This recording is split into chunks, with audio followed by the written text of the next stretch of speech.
Very good afternoon.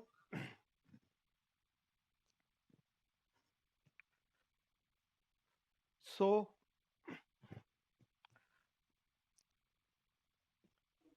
in the last class, we ended with the World War II. So, today we are going to see the Cold War.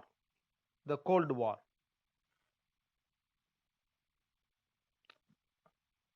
Clear? Okay. So, the Cold War.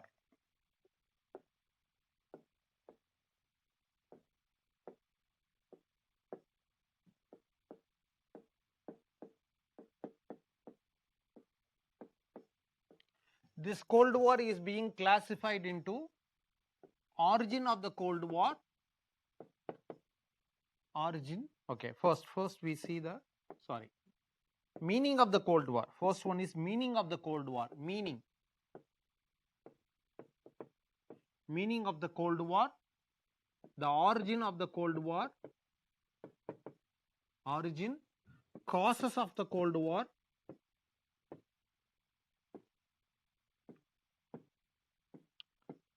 And then phases of Cold War.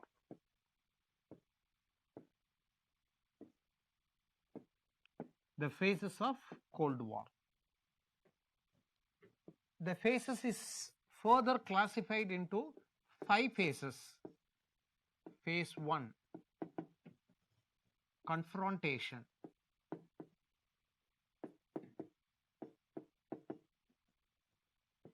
Phase 2, massive retaliation.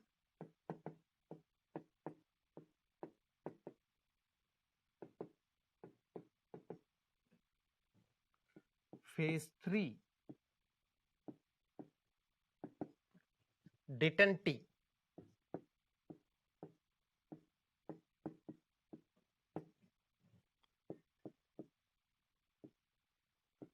Phase 4, new Cold War.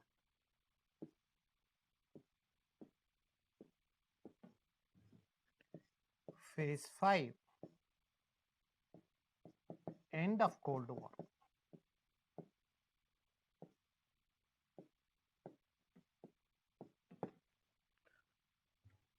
That is how the Cold War phases is being classified. The confrontation phase is from 1945 to 1950. Massive retaliation phase is from 1950 to 1962. Detente phase is from 1963 to 1976. Or you can take it as 1978, no problem.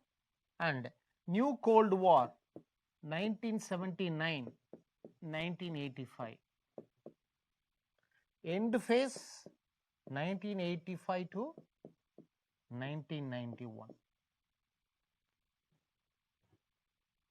These are the phases of Cold War. Clear? This is 1978. So, meaning of Cold War, origin of Cold War, causes of the Cold War and phases of the Cold War. This is what we are going to see in the topic of the Cold War. Okay, copy down. Copy down. I will give 20 seconds to copy down. Up to anti-Semitic theory only finished this are yes, that is the end of the Second World War. Yes, I know it. That's correct. Okay, I'm moving to the next page. What is the meaning of Cold War? Meaning, what is this Cold War? The Cold War means tough relation or hard relation or cold relation. Tough, hard or cold relation. Between whom and whom? This tough, hard and cold relation was between US and USSR. Tough, hard and cold relation was between USA and USSR. That is what we called it as a Cold War. This Cold War is also called as proxy war. proxy war or false war. False war. Why it is called as proxy war? See, USA and USSR was not fight directly with each other. They never fought directly with each other, but indirectly they fought with each other. That is why it was called as a proxy war. We know the meaning of proxy. For someone is acting on behalf of someone is acting, we called it as a proxy. In our colleges and in our schools, we give attendance for our friends, that is proxy attendance. That is what we called it as a proxy war. The proxy means for someone, other person is acting, other person is giving, other person is doing. That is what we called it as a proxy.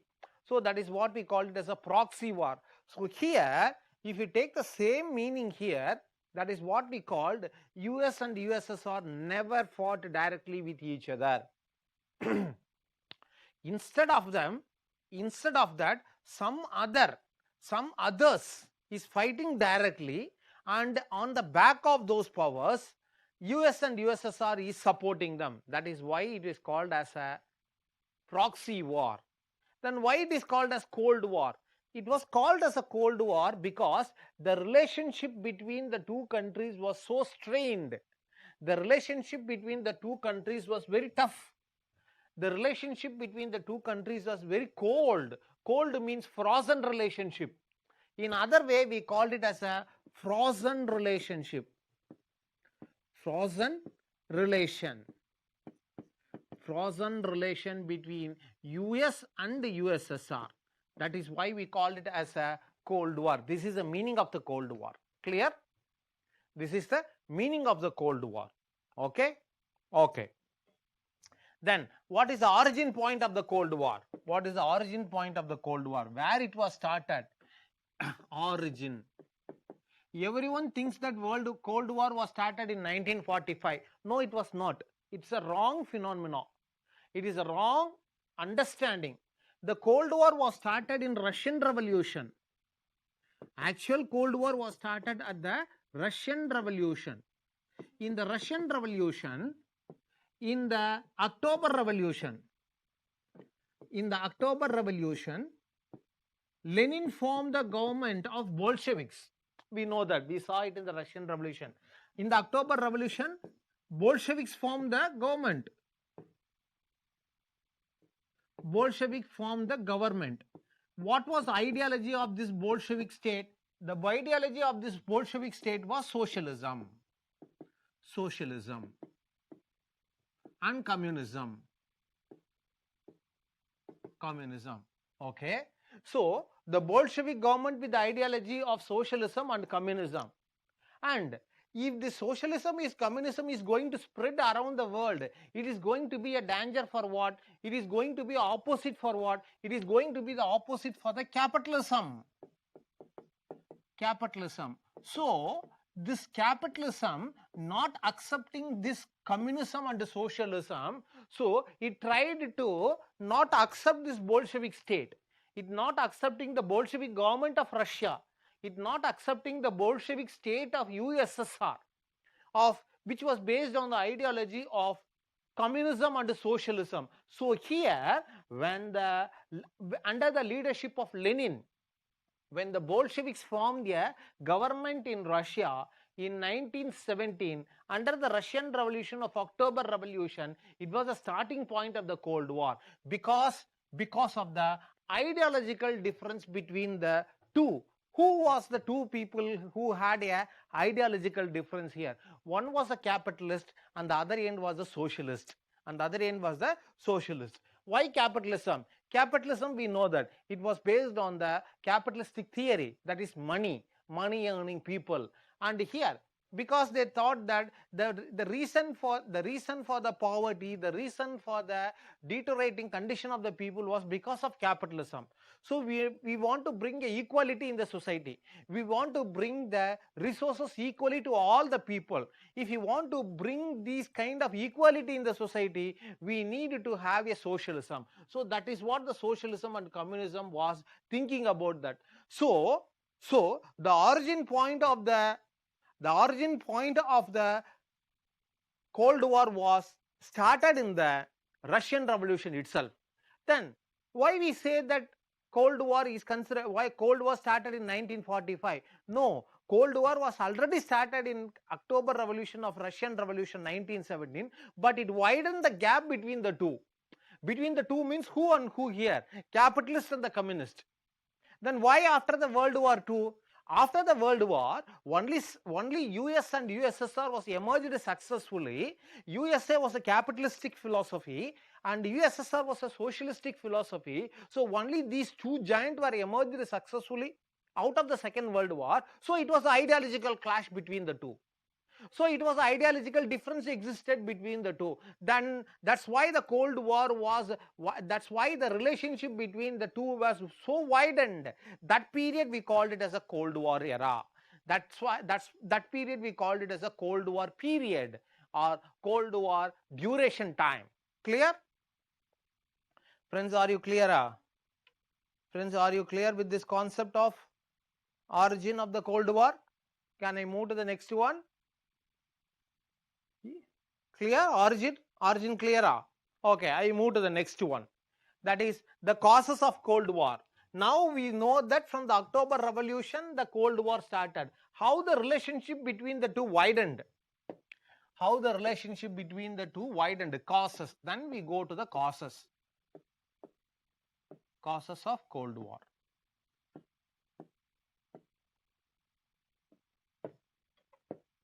Causes of the Cold War. Here. See here, one is ideological difference, as I told you, ideological difference. The ideological difference. The ideological difference between the two, that is capitalism and socialism. Capitalism and socialism.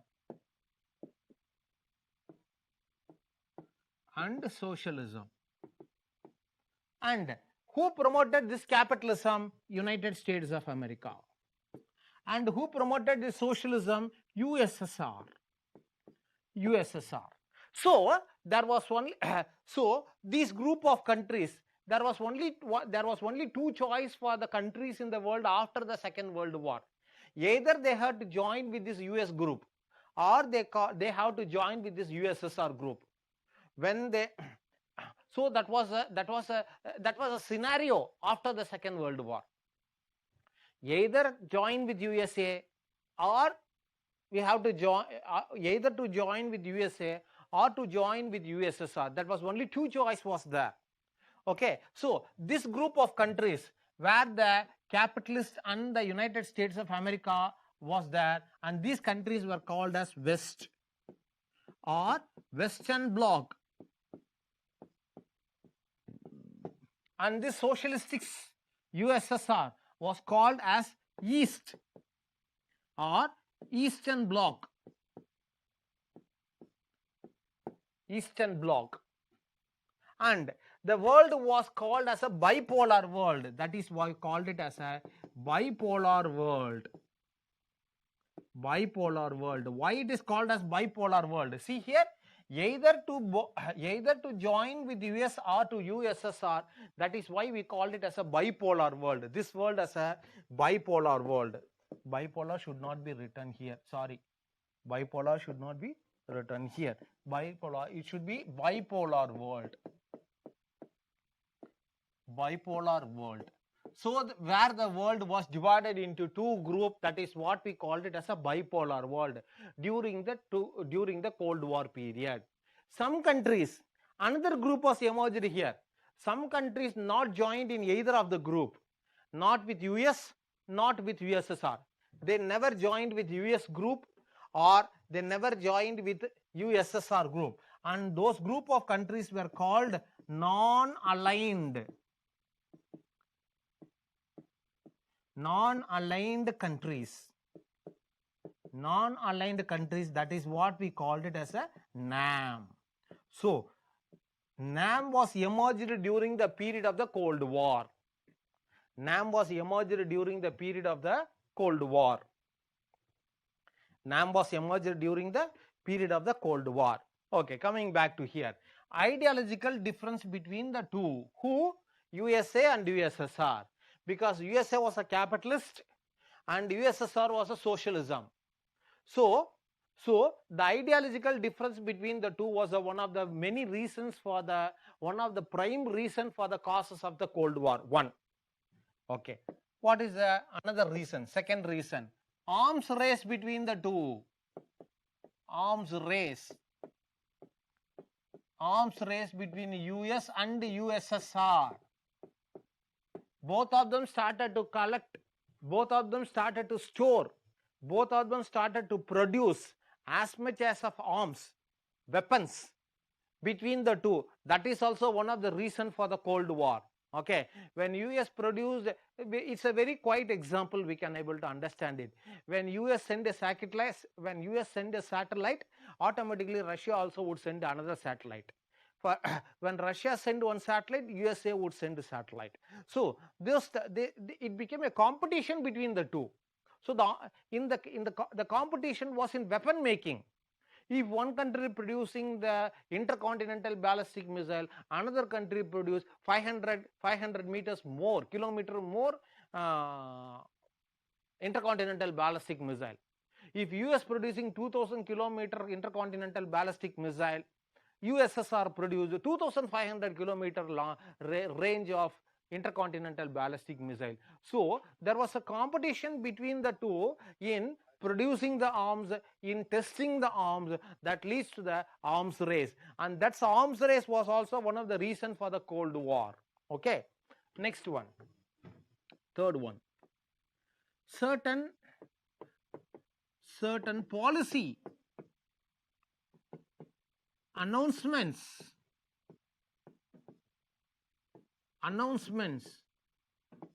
by US and USSR was also one of the reason for the Cold War. We see this example while we are going into the phases. We discussed this point during the time of the phases. Okay, you quietly understand that point during the time we discuss about the phase. I will tell you. Okay, just to write the point here. That is, certain policy and announcement by US is considered to be as a reason for Cold War, and USSR was also considered to be as a reason for the Cold War. Same like that. Certain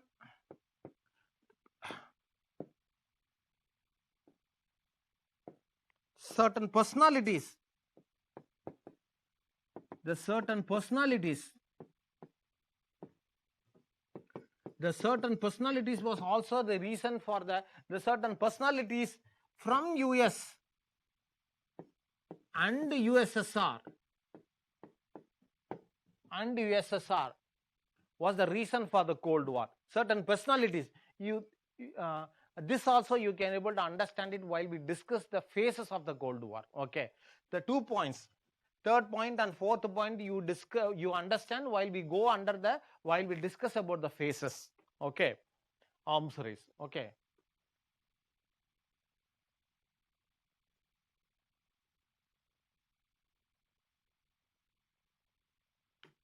Okay, the last point, decolonization. Decolonization was another reason for the Cold War. Why decolonization is considered to be as a reason for the Cold War? This decolonization is connected with the market economy. It is connected with the market economy. I will give an example to you. You can able to understand it. Decolonization. See, from 1858 till 1947, India was a colony of the British. Till 1947, India was a colony of the British. So no French can come, no French can came here, no US can came here, because India was the exclusive market of the British one and only. Okay, 1948, India was an independent country. Then who can take this market of India, free India? Anyone can take the market of free India, anyone. But who is this anyone here? Only two countries were emerged successfully out of the Second World War. One is USA and the another one was USSR. So there was a competition between the two to get the market of India between the two. Like this, after Second World War, one by one, the colonies are getting liberated. India, Sri Lanka, Indonesia, African colonies and South American colonies, one by one colonies are liberating. Then who is going to get the market of those colonies? Who was going to get the market of the past colonies and the present independent country? So this competition between the two, the concept of decolonization and the concept of the market economy triggered for the Cold War between the two, and triggered the Cold War between the two, between US and USSR. Clear? Are you understand with this point of decolonization? And it is connected with the market economy concept. Market economy concept. Clear?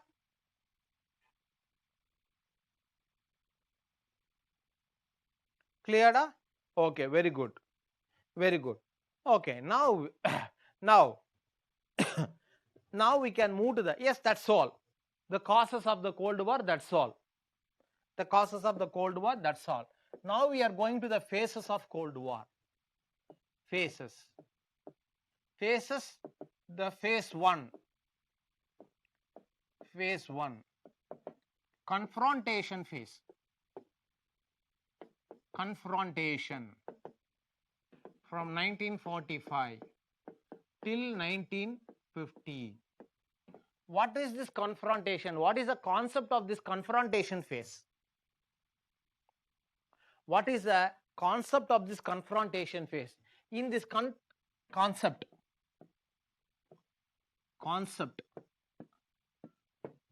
in the confrontation phase, here United States of America try to confront USSR. Confrontation, that is USA is trying to contain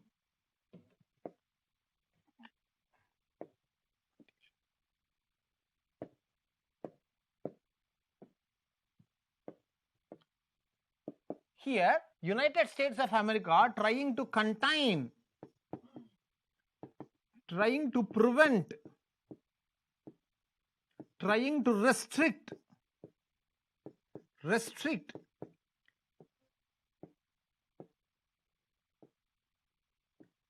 USSR. USA trying to contain USSR, trying to prevent USSR, trying to restrict USSR. What restrict? What to contain? What to prevent here? So here, contain, prevent, restrict, nothing but spread of communism. Spread of communism. Spread of communism. And the spread of communism states. Spread of communism and communism states.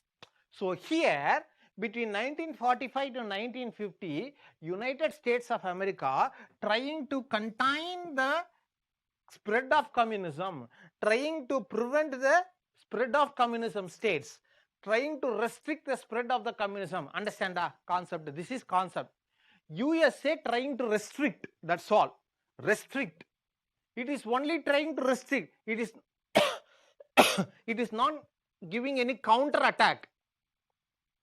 If it is trying to contain, that's all. That is what USA did here in the confrontation phase of the Cold War. 1945 to 1950. Clear? Clear? Okay. Next one. See, now we can go into the content. This is the concept.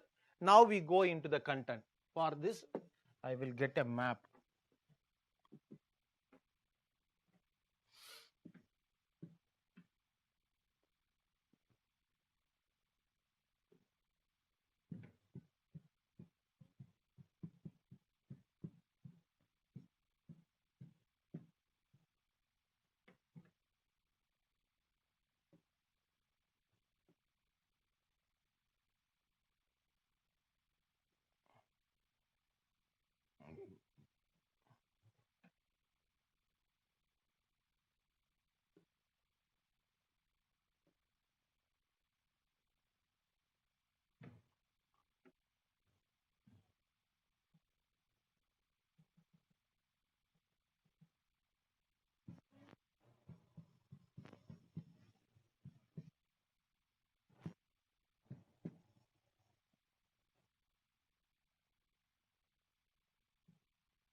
Friends, wait. It is loading. The picture is loading. It is not clear. Wait for a few seconds.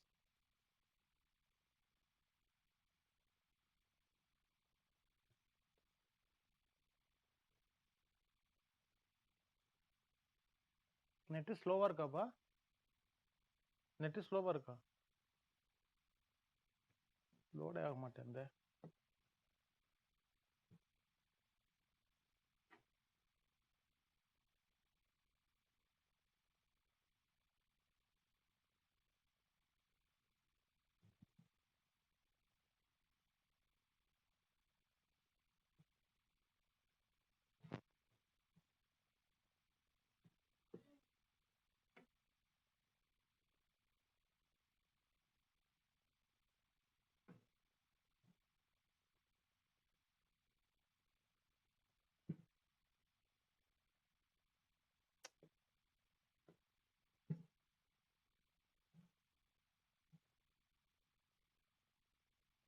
Okay.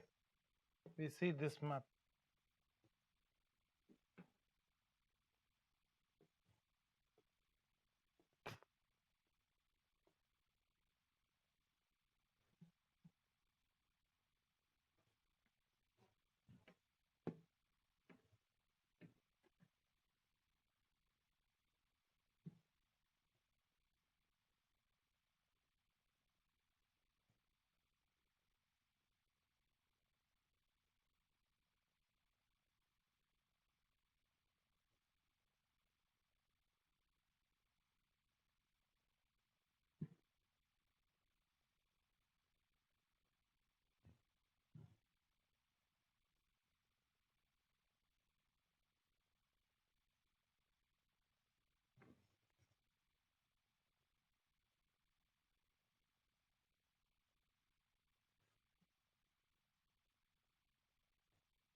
Okay.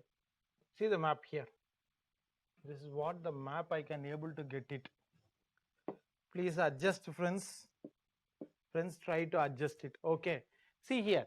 On the red shaded portion, and this is what the USSR was holding during the time of the Second World War. During the time of the Second World War. So when the Second World War was ended, almost USSR, Poland, this is Poland, this is Poland, this is Latvia, and this is Lithuania, and this is Estonia, and this is Romania, this is Bulgaria, and this is Czechoslovakia, and this is Hungary. See, all these countries were called as Eastern European countries. These called as Eastern European countries. The entire Eastern European countries was brought under the control of USSR. See here, Latvia, Lithuania, Estonia, Czechoslovakia, Hungary, Romania, Bulgaria, all these were considered to be as Eastern European countries, Eastern Europe. And these were considered to be as satellites of USSR, satellite states of USSR, satellite countries of USSR. Very simple, friends. USSR brought these countries under their control. Very simply to say, these were ruled by separately, but the power and they were the puppet in the hand of the USSR. Everything is controlled by USSR only. So they have to act according to the USSR, and this was ruled directly and indirectly by USSR. That is what we call it as a satellite states.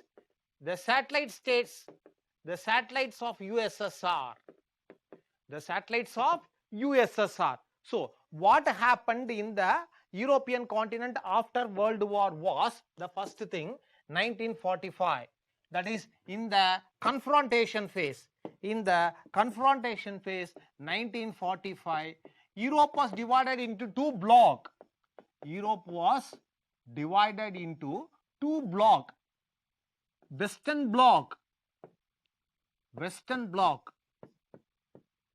and Eastern bloc. Western bloc and Eastern bloc.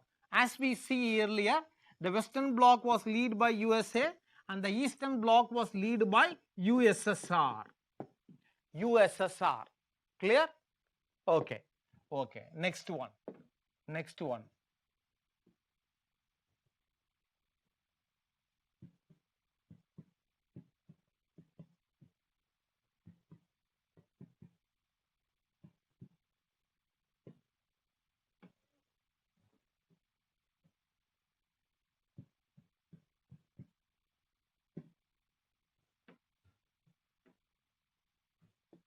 Okay.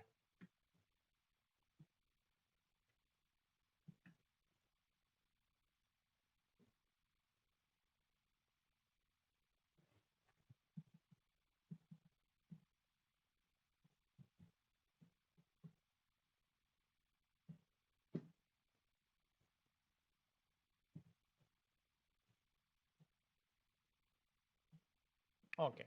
The next thing what they did was, see here.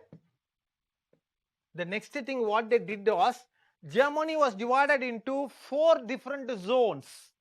They divided because they thought that this Germany was responsible for the Second World War, and this Germany should be punished for what they did it. And they did two things to Germany. One, Germany needed to be reconstructed. Germany need to be restructured. Reconstruction and restructurization of Germany in the post-war. How?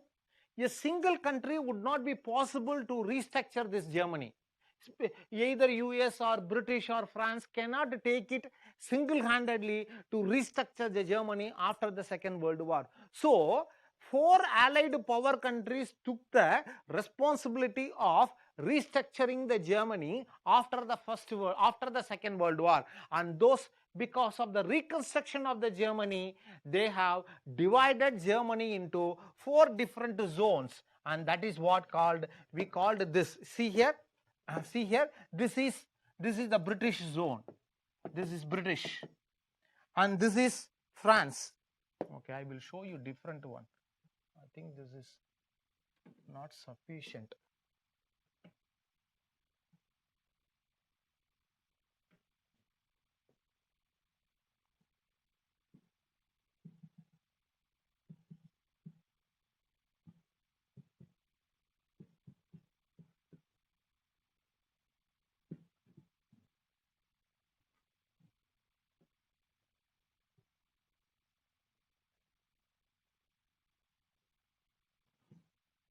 Now you see that.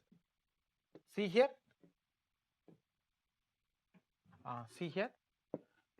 This is British zone, and this is French zone, and this is American zone, and this is Russian zone. So they divided Germany into 4 different zones: British 1, French 2, American 3, and the Russian 4. So they divided Germany into 4 different zones. Okay, and also not only Germany, the city of Berlin was also divided into 4 different zones. So they divided Germany into 4 different zones and Berlin city also into 4 different zones. So here in the British zone, the British government was responsible for reconstruction of Germany. Not only reconstruction, it take care of the people's basic amenities, basic conditions. For example, basic condition means food, medicine, water, sheltering, food, like these kind of things. Basic human things, basic human survivability, basic human necessities should be the responsibility of those countries in the respective zone. British responsible here in the British zone, Americans in the American zone, like those in those zones. But what happened here was, in Russian zone, the people were not willing to, the people here in the Russian zone was not willing. Why? They started to migrate. Once Germany was divided into 4 different zones, people from the Russian zone started to migrate to the nearby zone. Because we know that British, France, America was the Western countries, they were the democratic setup, democratic principles. But here in the Russia, it was a communist state, it was a communist ideology. People were not willing to be there, so they started to migrate to the nearby zone. What Stalin did it was, Stalin blocked the Russian zone from the rest of the zone. That is what we called it as a Berlin blockade, or Germany. First thing. The first thing after the Second World War in the European continent was 1946. 1946. Germany divided into 4 different zones. Germany divided into 4 different zones.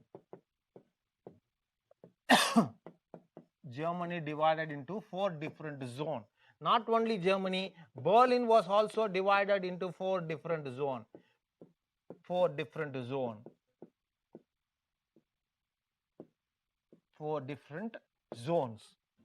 So, division of Germany into 4 different zones.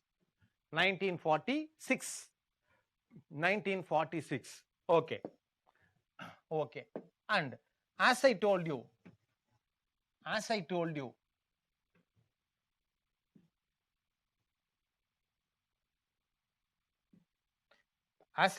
see here, this is Berlin city.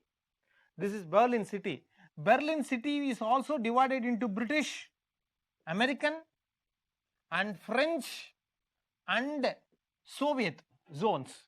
So Berlin city was also divided into 4 different zones. Unfortunately, Berlin city was fall under the Russian zone. What Stalin did it was, Stalin blocked the entire Berlin city from the rest of the British zone or to the American zone. That is what we called it as a Berlin blockade. Berlin blockade means Berlin city was blocked completely from the nearby zones or the other zones. That is what we called it as a Berlin blockade. So in 1946, Berlin blockade.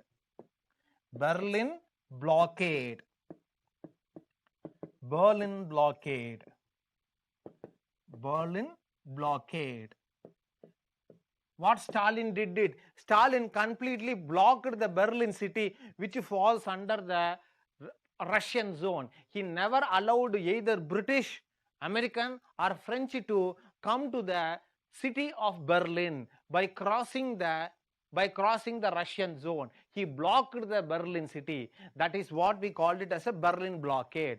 Then how USA is going to provide food or medicine to the Berlin people under American zone, Berlin people under French zone, Berlin people under British zone?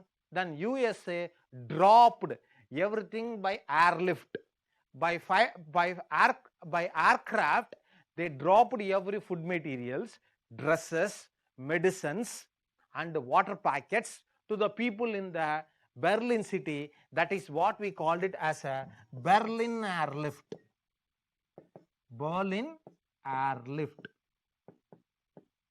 Berlin blockade means Stalin blocked the Berlin city from American zone, British zone, French zone. Blocked. Rail connectivity, road connectivity, entire people connectivity was completely blocked. That is what we called it as a Berlin blockade. How they overcome this problem? British, American and French, they dropped everything by means of aircraft. That is what we called it as a Berlin airlift. That is what we called it as a Berlin airlift. Next, Berlin airlift. Okay, 1948. 1948. Okay. Wait. One thing you have to go back. 1947. 1947. What happened here? See here in this map. 1947. 1947. USSR tried to convert Turkey. USSR tried to convert Greece also into a Soviet state. Very simple. They tried to make a revolution here in Turkey and Greece. Turkey and Greece Greece was very vulnerable for fallen for communism. Then what USA did it was, United States of America provided help to Greece. United States of America provided help to the Turkey to overcome the Russian problem, in Greece. That is what we called it as a Truman's Doctrine. That is what we called it as a Truman's Doctrine. 1947. Truman Doctrine. What is this Truman Doctrine? Truman was a president of United States of America. He gave a press conference that if any people in this world is suffering from outside power or any outside pressure or any armed rebellion, USA is trying to help for those people. If anyone is pressurized from any outside party or outside power or any armed rebellion, USA is willing to help for those people to overcome the problem.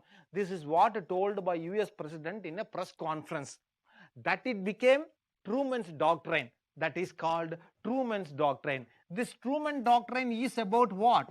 United States of America's help. It's help for Turkey and Greece to overcome the problem. That is in 1947. That is in 1947. See here, USA is trying to prevent Turkey and Greece fallen for communism. It trying to prevent the spread of communism here in Turkey and Greece. Okay, so 1947. 1948. United States of America provided the economic aid. See, the people are suffering. The people don't have any food. All countries are pathetic condition. Every country in the European continent was struggling to find economically. It is not able. They cannot able to handle their economy because war have completely devastated their economy. So USA provided a help. That is what we called it at 1948 Marshall Plan. Marshall Plan. What is mean by this Marshall Plan? Marshall Plan is an economic program or economic aid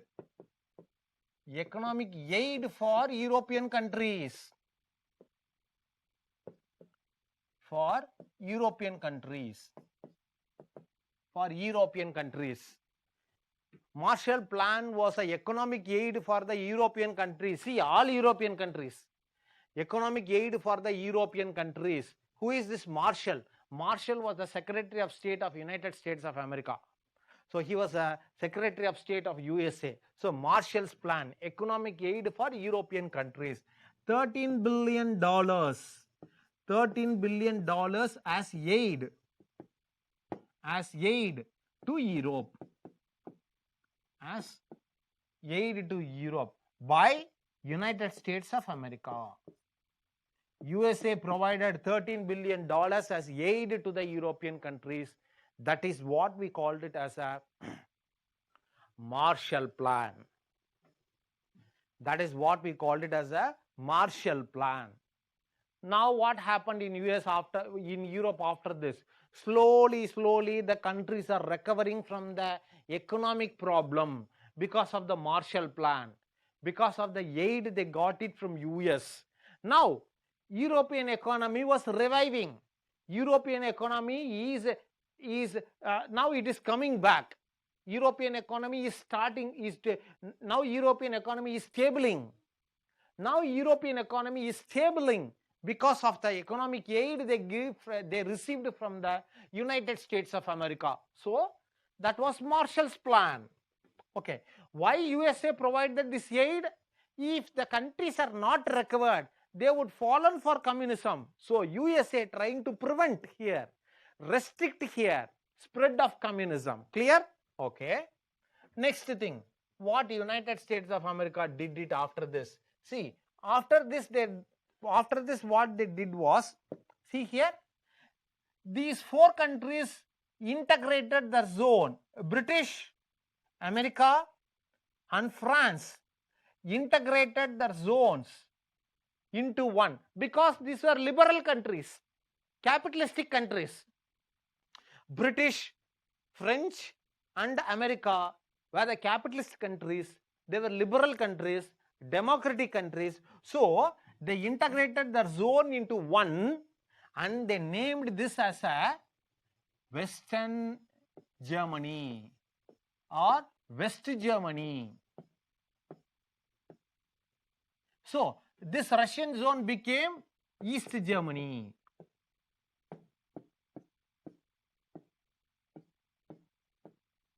So in 1948,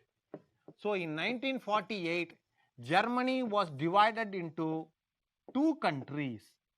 One is West Germany and the another one is East Germany. That's all. Ultimately in 1948, Germany was divided into two Germany. Ultimately in 1948, Germany was divided into West Germany and East Germany by integrating the three zones of British, US and France. British, US and France. Clear? So 1948, Germany became two Germany, that is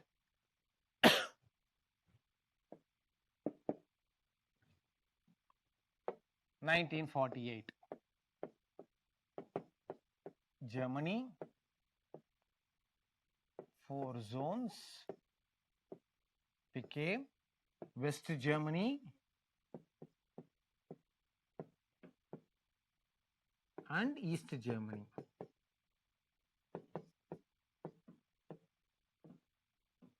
And this West Germany consists of British, US and France zones. And France zones. Clear? Okay. 1949.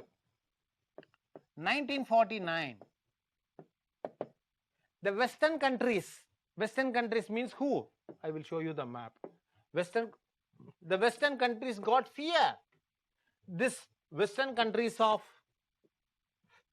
France, this Western country of Italy, this Western country of West Germany, this Western country of British, this Western country of Portugal got fear. What fear they got?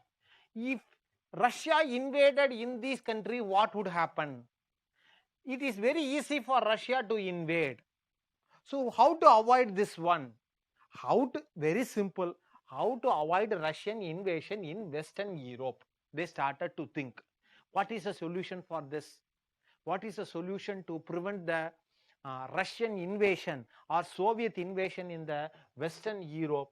Now they come up with a solution in 1949 that was called Brussels Treaty. Brussels Treaty. In this Brussels Treaty only they created the NATO. NATO, you know, Northern Atlantic Treaty Organization. NATO name, you know it.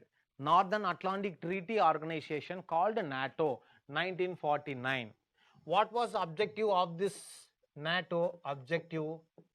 The objective of this NATO was to prevent the spread of communism.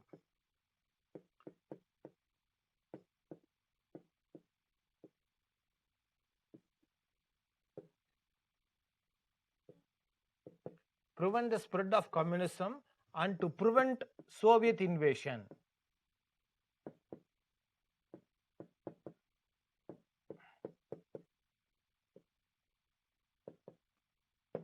The two main objectives of Brussels Treaty of NATO was to prevent the spread of communism in Western Europe.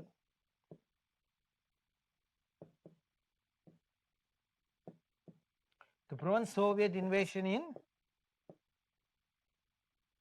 Western Europe. As a counter to this Brussels Treaty, Russia created another treaty in 1954. That was called Warsaw Pact. Warsaw Pact.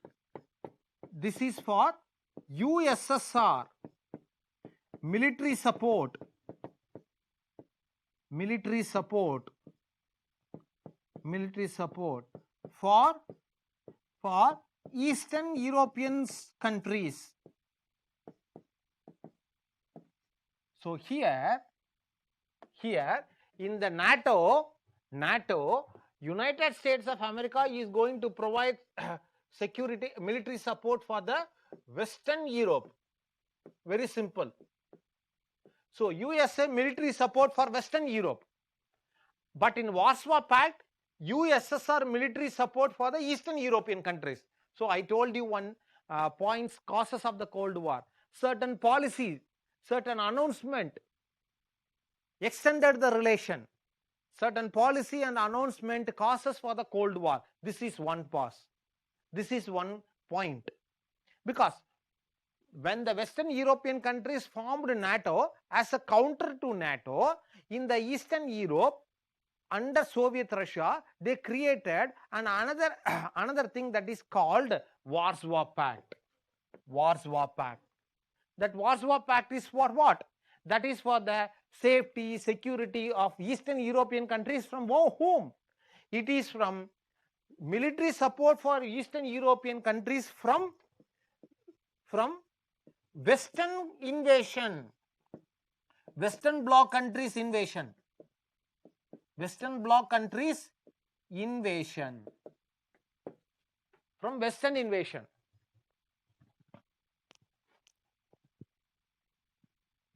Clear? So 1949. Another most important thing in the 1949. In Asia, there was the fear of United States of America became reality. The dream of United States of America, the horrible dream of United States of America became reality in USA, in the Asian continent. That is, in 1949, People's Republic of China was formed under Mao Zedong. Under Mao Zedong. So China became the country in 1949. Emergence of China as People's Republic of China under Mao Zedong. The first country in Asia, communist country. The first Soviet country. The first Soviet in Asia. Second country after Russia. So now another country of communism, another country of socialism, another socialistic state, another socialistic state. Sir, this Warsaw Pact did not happen in this phase. Yes, Warsaw Pact was not signed here. That is not in this phase, but I have given here as a counter for the NATO policy here, because that is the apt place where we have to discuss it. Okay, so that's why.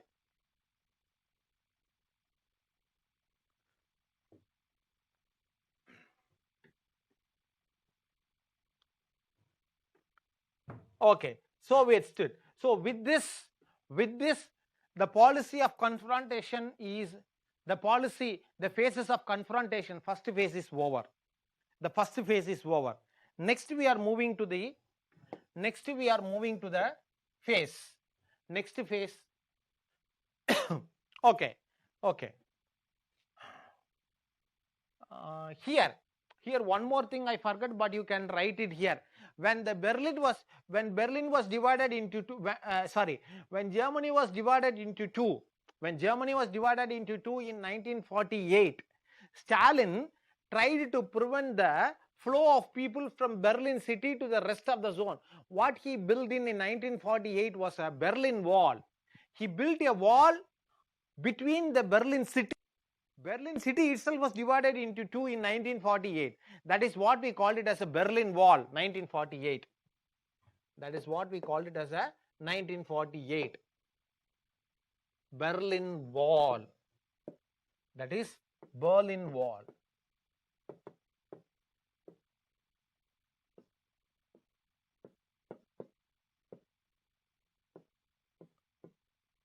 Berlin city. And the Berlin city is divided into two cities. That is East Berlin, West Berlin. That's all. Berlin city. Not only Germany is divided into two countries. Berlin is also divided. Berlin is also divided into West Berlin and East Berlin.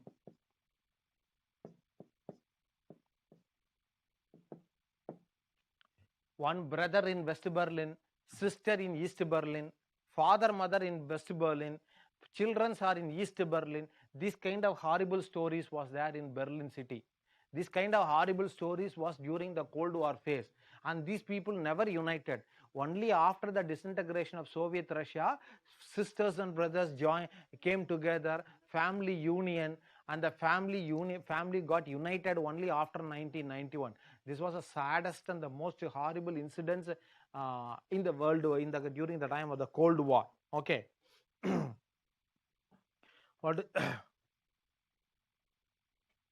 What is this meaning of Soviet? Soviet means nothing but like our Panchayat Raj, it was a commune. It was a commune system. Soviet means a small unit, we called it as. Soviet means a small unit, working unit. All Soviets combined together, only they called it as USSR. Okay. How PRC would benefit of USA? No, that is not. We are not going to discuss PRC and benefit of USA. You are asking about the current affairs. This is not a current affairs thing. Okay. So, next thing. The next thing is phase 2. Phase 2. That is massive retaliation phase.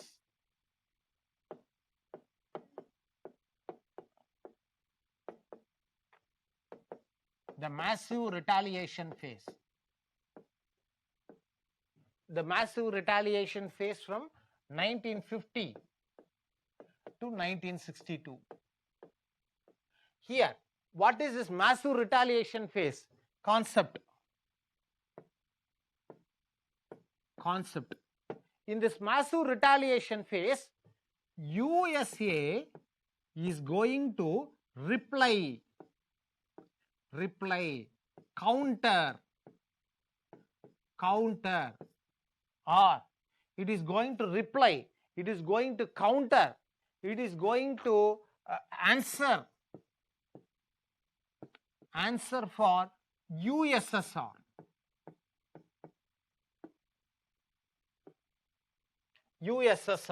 United States of America is going to answer for everything for the whatever USSR is going to did, whatever USSR was going to did it, now USA is going to reply for that. If USSR sent one satellite, USA is also going to send another satellite. Like that, counter, competition, reply here. That is in the massive retaliation phase. In the massive retaliation phase, that is counter by each. Both countries started to counter with each other. Not only US, majority US. When US did one thing, USSR is also going to counter for that. So this is a counter phase. It is like a counter phase. That is why it called this as a massive retaliation. Massive retaliation means many wars were fought only during this phase of Cold War. Massive retaliation phase. Okay. So here we are going to discuss about the two major wars. 1950. Korean War.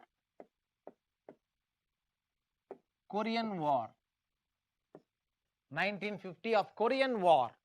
Clear? Okay. See here, Korean War.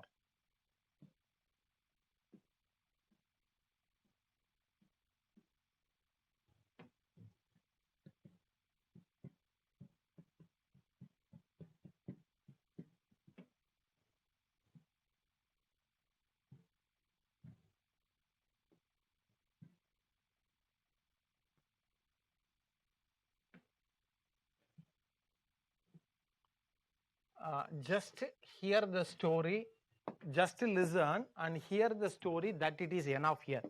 That it is enough here in this, that is enough here. Okay. See, World War II was ended.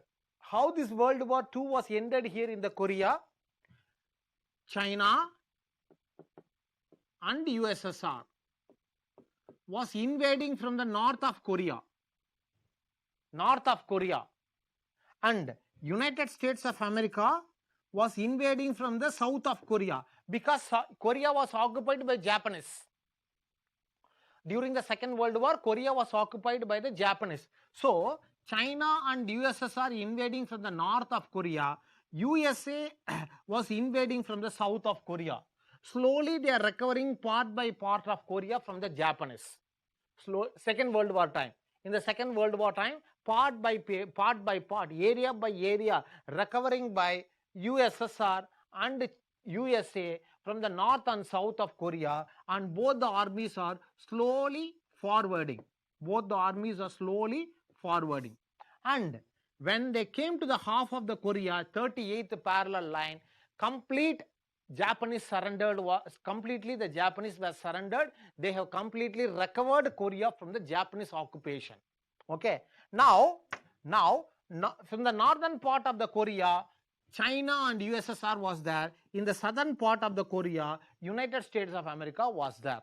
Okay. Now, what USSR did it was, slowly in the northern part of the Korea, slowly in the northern part of the Korea, USSR created the Soviet state with the Soviet state. And United States of America created the democratic states here in the southern part of the Korea. But the confusion was whether to leave Korea a single country or to divide the Korea. That is what the problem. But the Korean peoples wanted to leave Korea as a single country for the Korean people. There was a confusion between between USA and USSR and the Korean people. The settlement was not settled. The dispute was not settled. What dispute here? Whether to make Korea as a divided country or to create a single Korea. That is a problem. If they leave a single Korea, the problem was definitely after USA left this place, the Soviet presence here in the northern part of the Korea definitely would make the entire Korea into a Soviet state.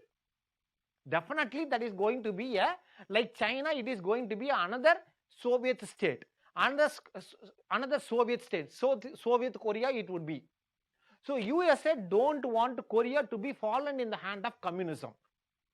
Fallen into the hand of communism. So what USA did it was, see, based on the Second World War, we are here in the half of the Korea. You take control over the north of Korea. I take control of the southern part of the Korea, like Germany. So USSR, China, you take northern part of Korea under your control. I take the southern part of the Korea under my control. We will decide that later. Whether to divide Korea or to have united Korea, we decide that later.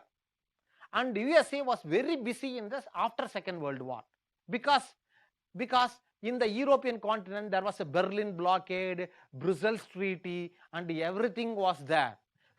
By this time, what USSR did it here in the northern part of the Korea was slowly many communist revolutionaries were infiltrated into the north of Korea.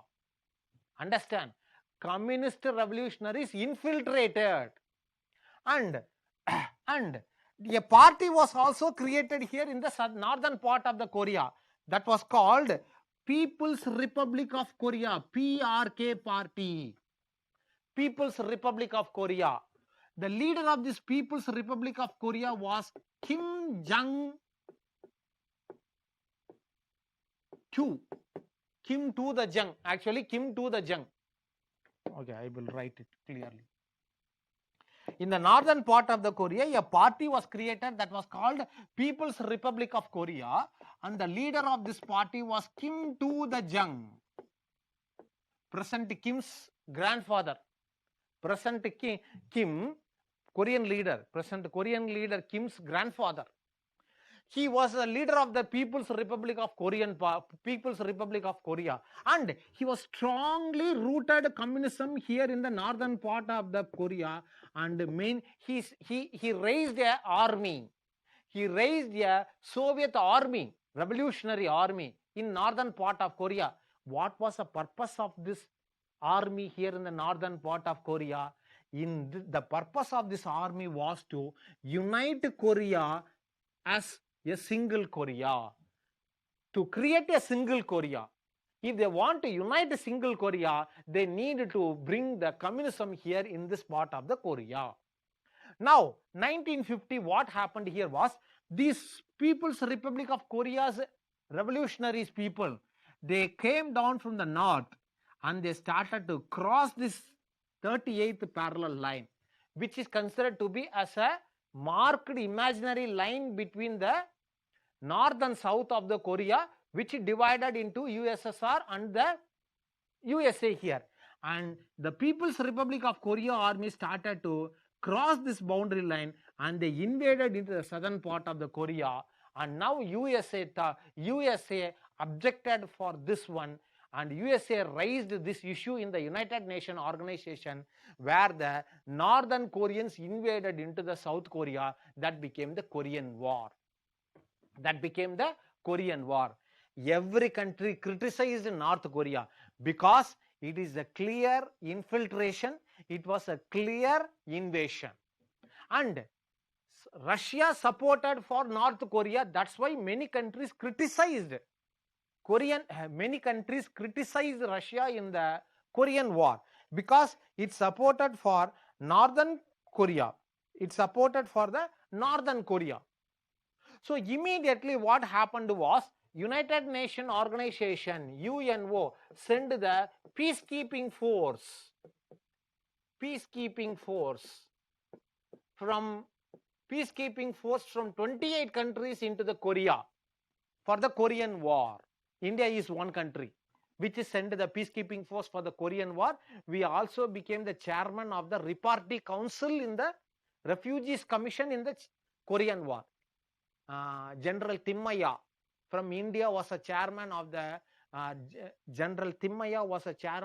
Refugees Commission during the time of the Korean War. Okay, so what happened here was, when the and the UN army, the United Nations peacekeeping mission invaded from the South Korea, and they pushed the North Koreans up to the North Korea. So this war took for 3 years, 1950 to 1953, and at last it ended in 1953, and all the North Koreans were pushed beyond the North Korea, and they stand here in the northern part of the Korea, and then the peacekeeping force came back to south part of the Korea. And now in 1953, the war, they signed the ceasefire agreement. Ceasefire means war stopping agreement. They announced a ceasefire. They announced for a ceasefire, and the war was stopped between north and the south of the Korea, and ultimately they divided Korea into two, and that is north and the south of Korea based on the 38th parallel line. So the Korean War, what was the impact of the Korean War? The Korean War divided Korea into two Korea, that's all. Korean War that divided North Korea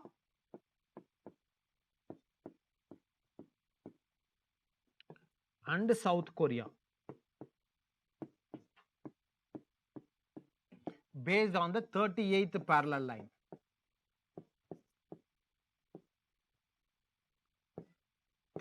Parallel line of latitude. Okay. North Korea became the communist state, Soviet state.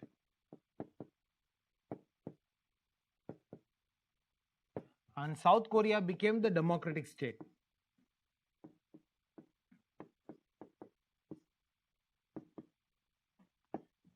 So, Soviet state and the democratic state. And the boundary between the two Koreans, North and South Korea, we called it as a demilitarized zone.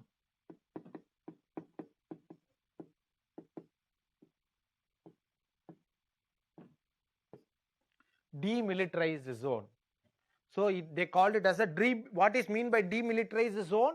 The boundary between North and South Korea, we called it as a demilitarized zone, like our line of control between India and Pakistan. Like line of control between India and Pakistan, we called it as a demilitarized zone between North and South Korea. Understand? So North and South Korea, we called it as a demilitarized zone. So Korean War was ended in 1953, and ultimately Korea divided into two Koreas. Till now that is a condition. Till now that is a condition. So this is the Korean War. Korean War. How they would ask you a question means what are the conditions for the Korean War? Simply they would ask you. That's one. That is a question. 1953. Next one. 1954 to 1976. Vietnam War. Vietnam War. 1954 to 1976, it was a Vietnam War. This is also one simple war. Simple war means I am not mentioning in the war as a simple one. Concept is very simple.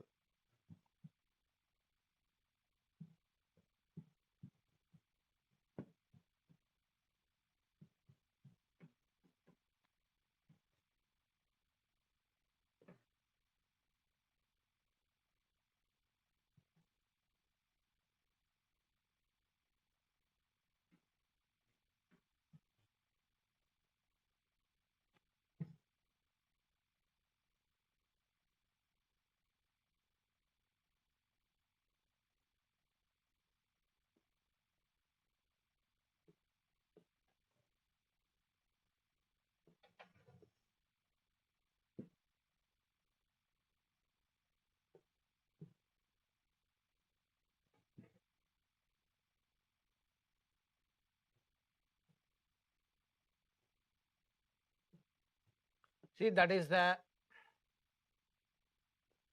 Vietnam War. That is the Vietnam War. Vietnam War was very simple. What is this Vietnam War? See, the purpose, the reason for this Vietnam War was, this was called as Indochina region. We see that during the time of the we see that during the time of the imperialism and colonization, Indo-China region.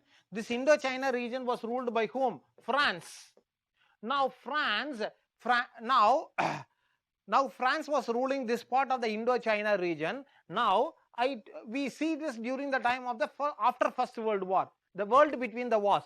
Ho Chi Minh was fighting against France by creating a Soviet Revolutionary Army of Vietnam. Soviet Revolutionary Army of Vietnam. We see this during the time of the world between the wars. In Indo-China region, Southeast Asia, we discussed that. So now, Ho Chi Minh was fighting against France. Second World War was over.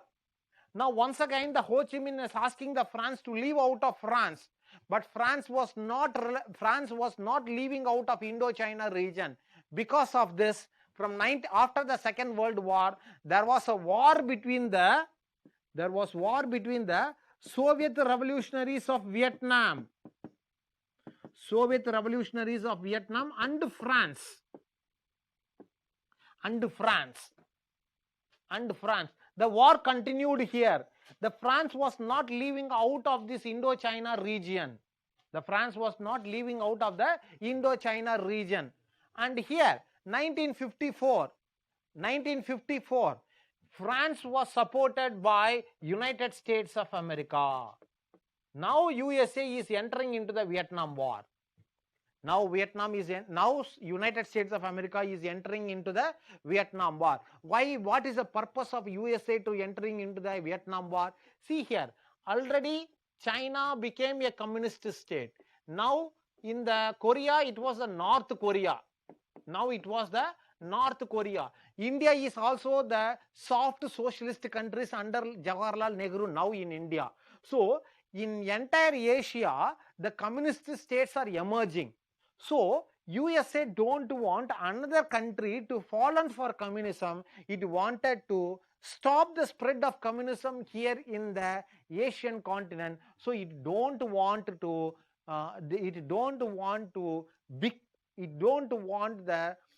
Vietnam to become a communist state. So United States of America supported for France to continue the war here with the Ho Chi Minh, that is the Socialist Revolutionary Armies of Vietnam. See, the Socialist Revolutionary Armies of Vietnam were supported by USSR and China. And now Vietnam was torn between the two. USA from one side and USSR from the other side, and now it is called as a Vietnam War. And the main reason of Vietnam War was to spread the communism here in Vietnam, to prevent Vietnam falling into in the hands of the communist people. That is the purpose of the Vietnam War. How USA entered into the war? USA entered into the war to support France in this Vietnam War. So automatically what happened after this one? France was nowhere there in the Vietnam War. Only USA played a greater role in this Vietnam War. And this Vietnam War was a very horrible war of modern day, or a modern times war. All kind of weapons were used in this Vietnam War. They used mustard gas, they used biological warfare, and they used poisonous gas that is called Agent Orange. That is a UPSC question. Agent Orange.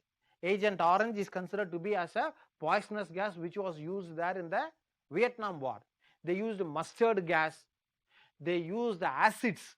Acids were poured from the fighter aircraft in the Vietnam soil. The Vietnam soil was completely destroyed during the Vietnam War. And see here, this is from north in the south of the Vietnam. This is from the north of the south of the Vietnam. The United States of America would bombard here from the entire line of the Vietnam, from north to the south of the Vietnam. North of the south of the Vietnam. So they bombarded here. Invariably, whether they were the civilians or the revolutionary people of Vietnam, they would never consider. They keep on dropping the bombs. Many civilians were died because of this Vietnam War. Many civilians. That was one of the horrible modern day warfare. That is the Vietnam War. So at last what happened in 1976? At last in 1976, the Vietnam War came to an end, and the US Army exited out of the Vietnam, and the Vietnam War came to an end in 1976. And what Vietnam did, it was the north and the south of the Vietnam united together, and they became the Vietnam as a single country. So it was not like a Korea. Vietnam ultimately became an integrated into a single Vietnam, and it became a single country called Vietnam in 1976 at the end of the Vietnam War. That is what called as a Vietnam War. Okay. So that's about the Vietnam War. Simple. Vietnam War.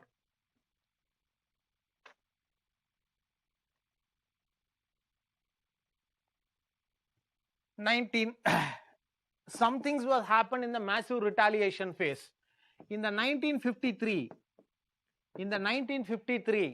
United States of America wanted to prevent the spread of communism in the Southeast Asia. So it created like NATO, SEATO, Southeast Asian Treaty Organization.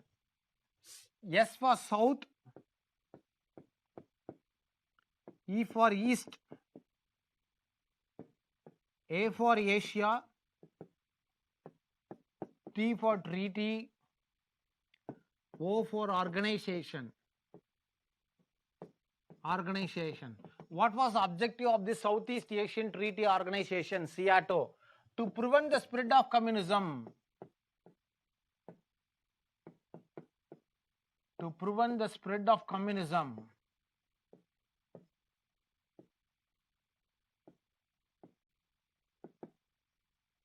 In Southeast Asia. Southeast Asia. We also called this as a Manila Treaty. Manila Treaty. Manila is at Philippines. Manila is at Philippines. Manila Treaty. Manila Treaty of 1953. Same, 1954. Central Organization, Central Treaty of Organization, CENTO. CENTO. CEN, CEN means Central. TO, Treaty of Organization. That is for Central Asia. Central Asia. To prevent the spread of communism in Central Asia by United States of America. We called this as a Baghdad Treaty. Baghdad Treaty. Baghdad Treaty means CENTO. Manila Treaty means SEATO. These are regional military blocks. Like NATO, nearby the member countries were pooled their military power to prevent the Soviet invasion, to prevent the spread of communism in the respective zones, in the respective areas. Clear? Friends, are you clear?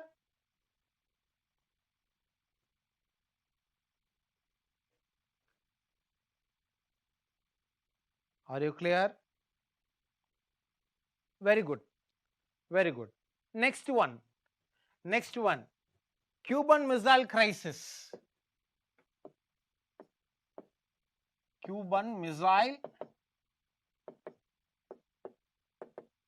Crisis, 1962.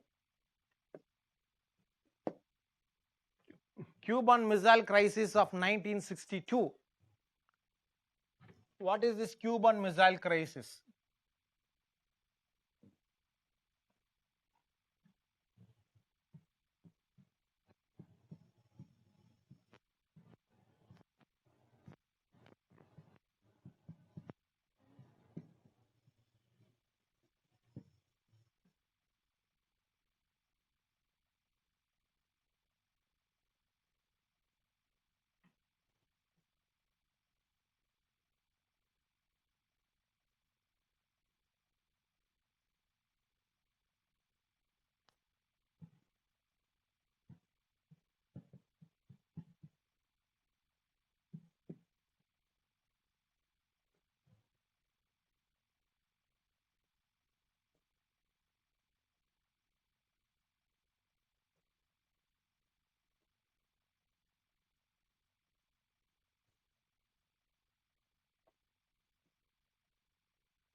Okay. What is this Cuban Missile Crisis? The Cuban Missile Crisis of 1962, it is nothing. The Cuban Missile Crisis of 1962, what is this? See here, in Cuba, that is here, the Cuba.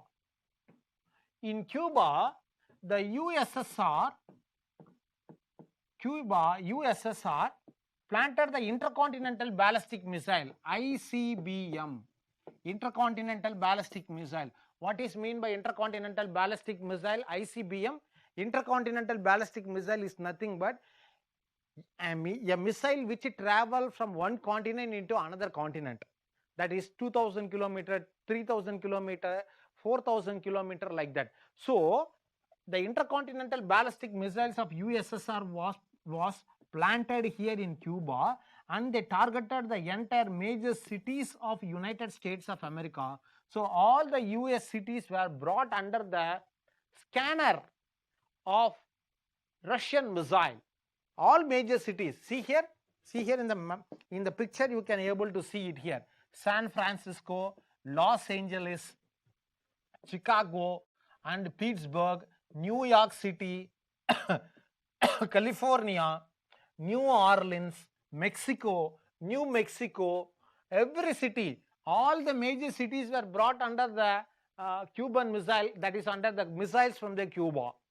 So here, to counter this Cuban Missile Crisis, what United States of America did was, United States of America put all its missiles here in the Turkey. From Turkey, all the missiles were pointing towards the major cities of Leningrad, Moscow, Baku, and Stalingrad. So now USSR missiles are targeting towards USA. Now USA missile from Turkey, it was targeting towards USSR. So it is going to be a warfare between the two countries. It was like a direct confrontation. But only one difference here when comparing to the previous warfare. This is going to be a nuclear warfare. All these missiles are carrying nuclear warheads, nuclear materials. It is going to be a chaos for the disaster for the mankind, human civilization. And the entire world became standstill. And the entire world came to a near fear. If war started, it is going to be a nuclear warfare. We know it history. We know from the history of Hiroshima and Nagasaki. When the atomic bomb was dropped, what the nuclear created to the Hiroshima and Nagasaki people, the entire people were died in the Hiroshima. And still we can able to felt the problematics of these people. Still we can able to find the genetical disorder among the Hiroshima and Nagasaki people. The nuclear radiation and its impact, still we felt it in the among the Japanese people. So the world come to a fear of nuclear warfare. But after with the intervention of the United Nations organization,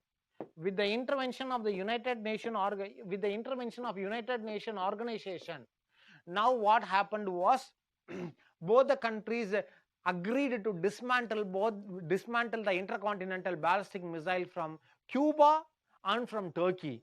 So after the intervention of the United Nations organization, the USA and USSR removed their intercontinental ballistic missile from Cuba and from Turkey.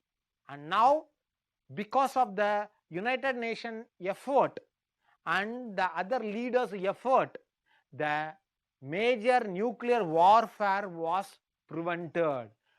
But the Cuban Missile Crisis brought the entire world to the brink of near to the nuclear warfare, to the near of the disaster of the world.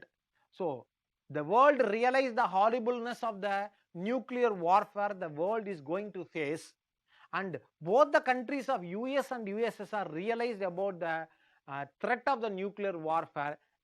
After this, they agreed to reduce their weapons. They agreed to reduce their nuclear weapons what they are having. Now after this one, they are going to denuclearize their program. That is in the second phase.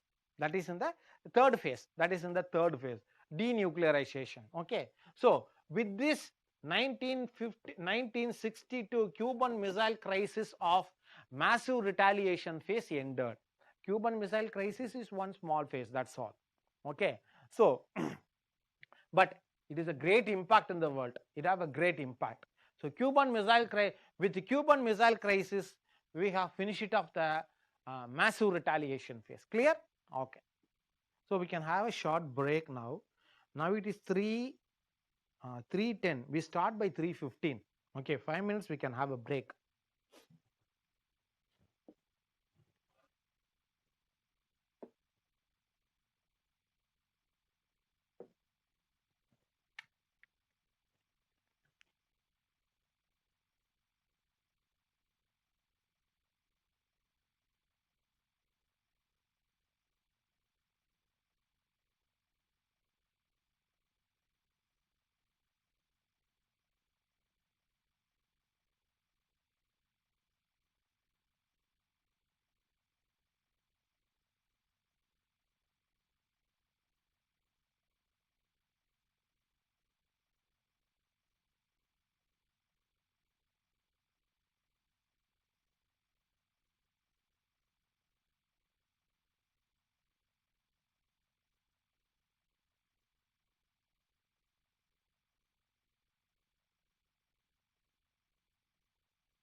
Yes, back. Back to the session.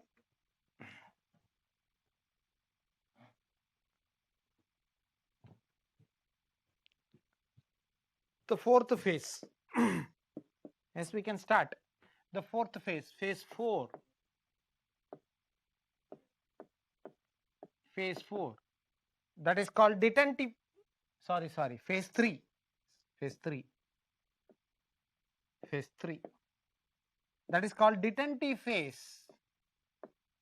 Phase 3, detentive. What is mean by this detentive?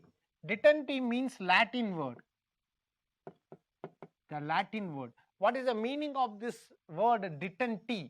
Detentive means melting. Melting. So this phase is called melting phase of the Cold War. Melting phase of Cold War. Melting phase. Melting phase means here the relationship between US and USSR is going to be cordial. Cordial relation. Cordial relation. Cordial relationship between US and USSR. So USA and USSR was going to have a very cordial relationship between this phase of time. That is between detentive phase. Detentive phase between 1963 to 1978. Detentive phase. Detentive phase. So it is a Latin word, melting phase of the Cold War. Now the relationship is not frozen. The relationship is not hard. The relationship is not tough. It is a cordial relationship between US and USSR. Both US and USSR is going to engage closely. Engage closely. Engage closely in a friendly relation. Friendly relation. Engage closely in a friendly relation.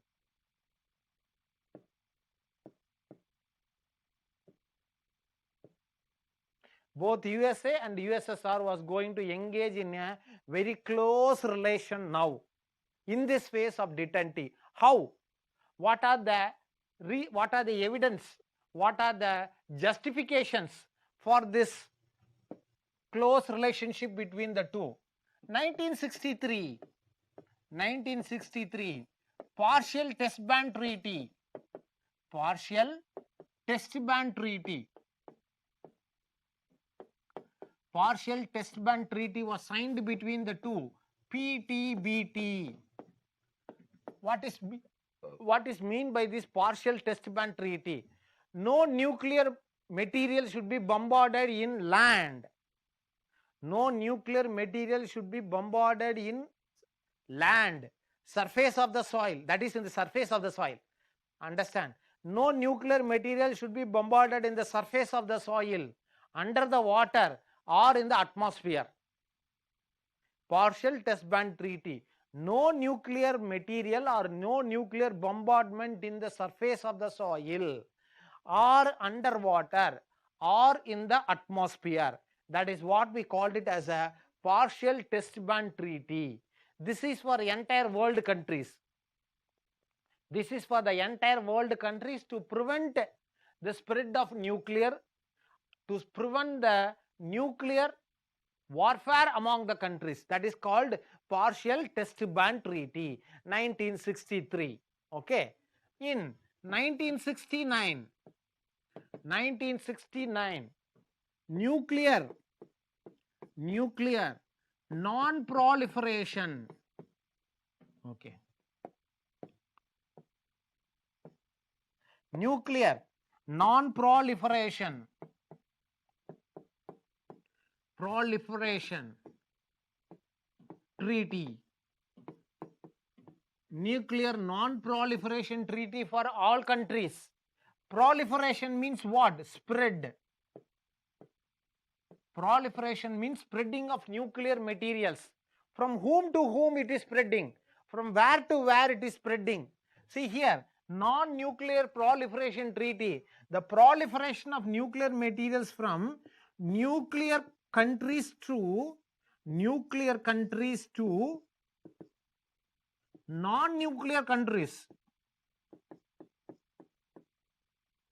Non-nuclear countries. See, these non-nuclear countries are also becoming a nuclear country where they get the materials from the nuclear countries. So, in order to avoid all countries to possess the nuclear materials, they signed a treaty that is called Nuclear Non-Proliferation Treaty, that is called NPT. NPT, partial test ban treaty, is partially, that is not bombarding any nuclear materials in the surface of the soil or in the underground underwater or in the atmospheric air. But India tested in 1975 Pokhran test, that is underground bombardment, because PTBT never mentioned or never speaks anything about the underground test. That's why India used it as a loophole and bombarded the nuclear materials. We did the atomic bomb test under the ground, that is the Pokhran test we called it as, that is the PTBT. The PTBT violated this one. The PTBT never speaks anything about it. Okay, so 1963 Pokhran test regarding India.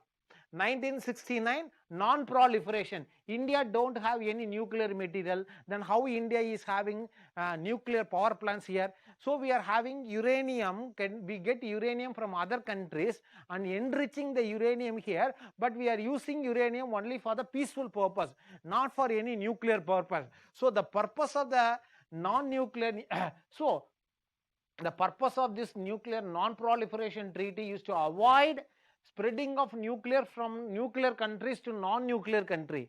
In case if non-nuclear country wanted nuclear materials, they should use only for the civilian purpose. For that purpose only, in this nuclear non-proliferation treaty, they created a group that is called NSG. NSG, not National Security Guards. It is not a national security guard. Nuclear supplier groups. Nuclear possessing countries created a group that is called NSG group. Purpose of this nuclear NSG is to use and supply nuclear materials for the civilian purpose. Clear? So 1969 non-proliferation treaty. 1973 and later in 1979 United States of America signed a treaty that is called Strategic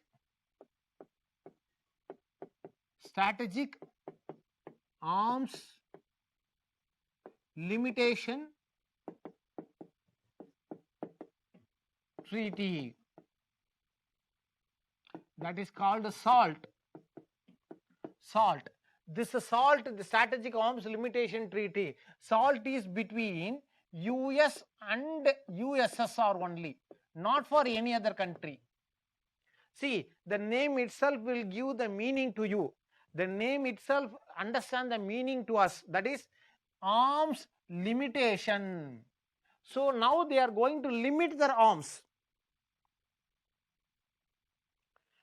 Strategic arms limitation. Now USA and USSR is going to limit, reduce their arms. Start. Another, in the same period, another one that is called START.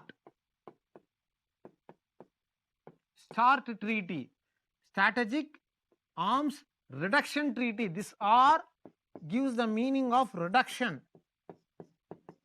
This is also between US and USSR.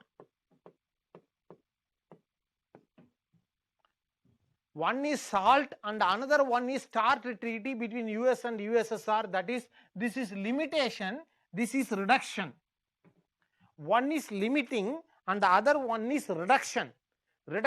This is of reduction and limitation of nuclear materials, nuclear warheads, nuclear weapons between the two. Nuclear weapons between the two countries. This is One was started in 1973 and another one was in 1976. Understand? 1976. Strategic and START. Okay. Next one.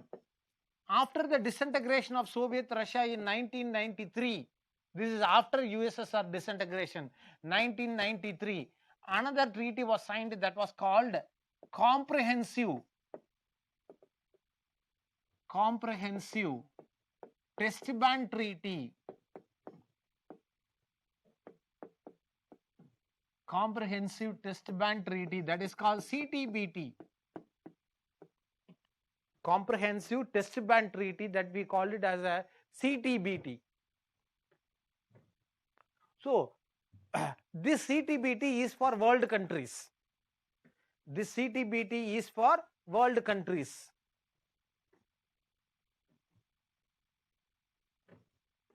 One more thing I forgot to mention here, 1967 Outer Space Treaty.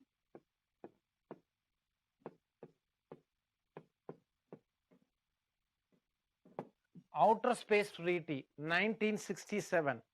What is the purpose of this Outer Space Treaty? The purpose of this Outer Space Treaty is space is common for all. Space is common for all. No one can own space. The space is common for all countries. So, USA and USSR came together to announce that space is the space is atmosphere and the space is common for all the world.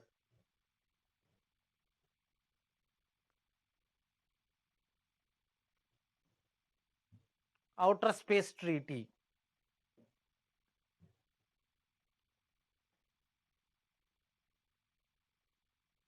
(1976) USSR, US and USSR satellite relation.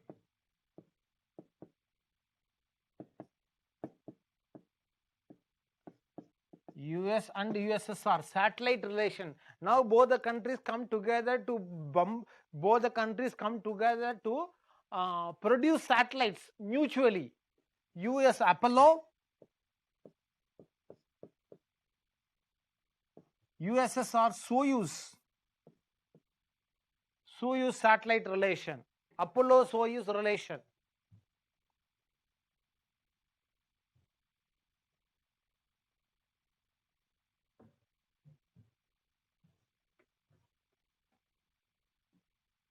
So both the countries come together in the satellite relation. Now they mutually, not mutual production here, both of them agreed to use space for the productive purpose by sending satellites. Apollo series, Soyuz series of satellites. So that is how the detentive phase, mutually they come together and mutually they agreed to cooperate together. So the Cold War was in the melting phase during this time, that is from 1963 to 1978. That is the Cold War melting phase. Okay, clear? So the Cold War melting phase ended. Now we are moving to phase 4. Now we are moving to phase 4. That is called New Cold War. New Cold War, 1979 to 1985. What is this New Cold War? So once again, here in this New Cold War,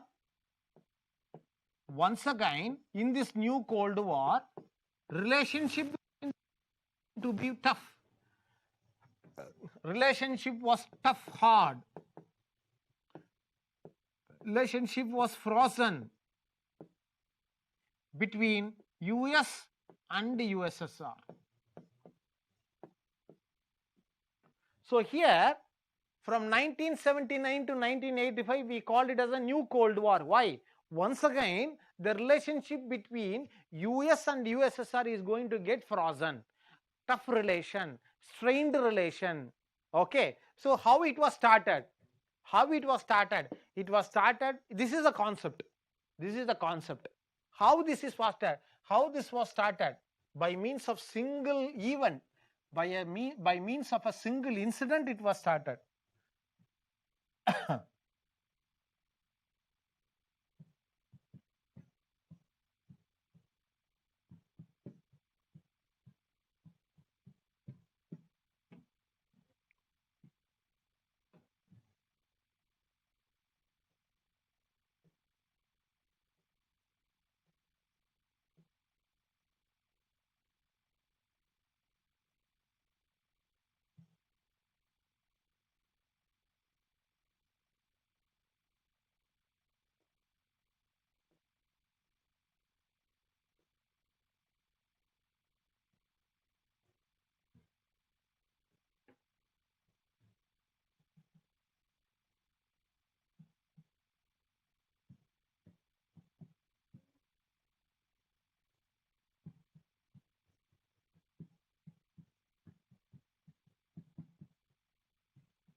See here in the map. 1979. 1979, USSR invaded into the Afghanistan. It is Soviet invasion of Afghanistan.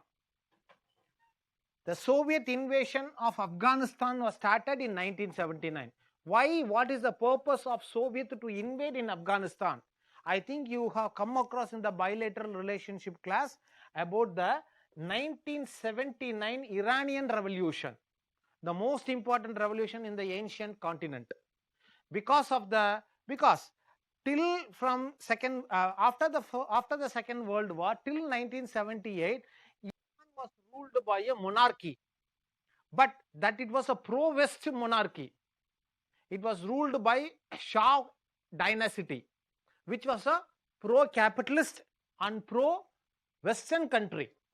The people were so much disappointed because nothing was received by the people from the Shah dynasty. The people's condition was not well off during the period of the Shah dynasty. So they decided to remove the Shah dynasty by means of a revolution. That is the purpose of the Iranian Revolution in 1979. So in Iran, there was a regime change, complete regime change. From the monarchy to it is moving towards the republic, that is a democratic country here. See here, when the Iran was changing here, USSR wanted to hold here the Afghanistan, a connectivity between the West Asia and to the Central Asia. If they keep Afghanistan, they can able to keep control over the entire Central Asian countries. So in 1979, USSR invaded into the Afghanistan. 1979. 1 year, 2 years they ruled. 1981. The people of Afghanistan not at all liked the invasion of the Soviet. So slowly, the Afghanistan peoples have turned into a anti-Soviet protest. That is anti-Soviet protest. Okay. See, now the Afghanistan peoples are showing their anti-Soviet protest. How they can show it? Because this Afghanistan is a very poor country. They don't have any money. They don't have any material. They don't have any weapon to fight against the powerful Soviet Russia. Then now, one country. So this is, we are discussing the period of Cold War. We know that if USSR invaded in one country, USSR is supporting for one country, definitely for opposite party, for the opposite country or the opposite group or enemy, USA is ready to provide the help. Now these anti-Soviet protesters were consolidated by United States of America, and now they provided the money support, material support and the weapon support to this anti-Soviet protesters group. Who were these anti-Soviet protesters? Very simple, it is very popular. These anti-Soviet protesters in the history were called as the Mujahidins. Mujahidins. These were the Mujahidins group. Who were these Mujahidins group? This Mujahidins group launched the jihad.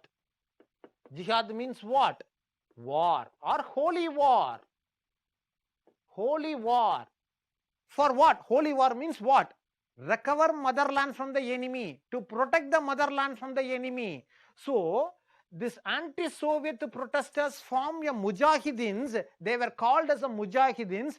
They declared jihad, holy war against the Soviet, to protect Afghanistan from the Soviet invasion. For these Mujahidins, United States of America supported men, materials, money and all forms of support to this. You can ask a question, sir, how they supported weapons and all these things. For this purpose only, United States of America in 1954 itself, they created an organization here in Central Asia that is called CEATO, Central Asian, CENTO, the Central Treaty of Organization through the Baghdad Treaty. So here they formed with this organization and other thing, they provided the materials and money support. And another friendly country of United States of America is present here in the Asia, that is nearby Afghanistan, that is called Pakistan. So through Pakistan, everything is provided through the way of Pakistan. So that's why that is a relationship between Mujahideen and the Pakistan. This is what history. But that is going to the bad history in the end. What happened after this 1991? USSR disintegrated. US objective was that is achieved. Its need of Soviet Russia disintegrated. Now USA stopped the money supply, men supply, weapon supply and everything for these Mujahideens. Now what these Mujahideens was going to do? Mujahideens on one day, suddenly they have not received any money, no weapon, nothing at all. What these Mujahideens are going to do? Mujahideens are the people only. Now these Mujahideens started to engage in other activities. What kind of other activity? They are having weapon. Now they started to smuggle weapon. Now Afghanistan is known for what? Afghanistan is known for opium. Now they started to smuggle opium. By selling opium, they got weapon. They started to smuggle weapon to other terrorist organizations. So these Mujahideens became the forefront leaders of the later terrorist organizations in the world. All these people, all the terrorist organization today was considered to be as a parental belonging to these Mujahideens only. Whatever these Mujahideens lead of the Soviet invasion, anti-Soviet protests were led by whom? USA itself trained one person, USA itself selected one person, and that was Osama bin Laden. Yes, that it was. So everyone, Hamas and everything was present in this Mujahideens only. That it was in the earlier period. Okay, so this is the 1979. 1979, that was a Soviet invasion. New Cold War started. New Cold War started. By this time, 1979, 1981, there was a presidential change in the United States of America. In the United States of America, a new president was elected and he was Ronald Reagan. Ronald Reagan. 1982. 1982, new president Ronald Reagan. Now, Ronald Reagan introduced a policy that was called Strategic Defense Initiative, SDI. What is mean by this SDI? Strategic Defense Initiative. He told that we are having weapon. All our weapons are outdated. See, US is also having nuclear bomb. USSR also is having nuclear bomb. What is the purpose of two countries having nuclear bomb? What is the edge? What is the edge of US is having over USSR? Nothing. So we need to have an advanced weapon. We need to have an advanced weapon than the USSR. So Ronald Reagan introduced a policy that is called Strategic Defense Initiative Program, that is called the laser programs. Laser programs. So everything that is the USA was going to have a sophisticated weapons. Sophisticated weapons. Sophisticated weapons and the laser technologies and the laser beams and other thing. This Strategic Defense Initiative only laid the foundation for what? It only laid the foundation for the Star Wars. Star Wars. I think you people have watched many Star Wars movie. You people have definitely watched the Star Wars movie. The Star Wars 1, 2, 3, 4, Sith and other thing. Where is the crux of the Star Wars program? The Star Wars movie. That is Strategic Defense Initiative. If you type the Strategic Defense Initiative in the Google and you type it and go for the Google images, only Star Wars images you get it. The purpose is what? The purpose is to US to have a advanced weapon than the USSR, to beat USSR in case if there was a nuclear warfare in the future. That is Strategic Defense Initiative. Whatever the program US is having today, it was because of Ronald Reagan through the Strategic Defense Initiative in 1982. That was during the Cold War phase. Now the Cold War was changing. Now the Cold War is changing into a new Cold War. These are the two things in the new Cold War. So they had a strained relation. After that, they have a very close, friendly, mutual relation. Now the relation is getting strained. Now the relationship is getting strained. That is about the phase 4. Understand? That is about the phase 4. That is about the new Cold War. The last phase, phase 5. The phase 5, end of Cold War.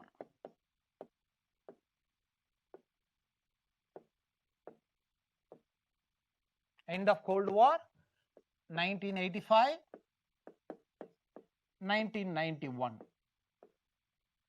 Okay. What were the reasons for the end of the Cold War? Suddenly on one fine day, the Cold War was ended, USSR was disintegrated. Ending of Cold War and disintegration of USSR have a very close relation. It's a very close relation. That is a intermingling. That is a cold relationship. First thing we see, what is the reason for the disintegration of USSR? So first thing we see the disintegration of USSR.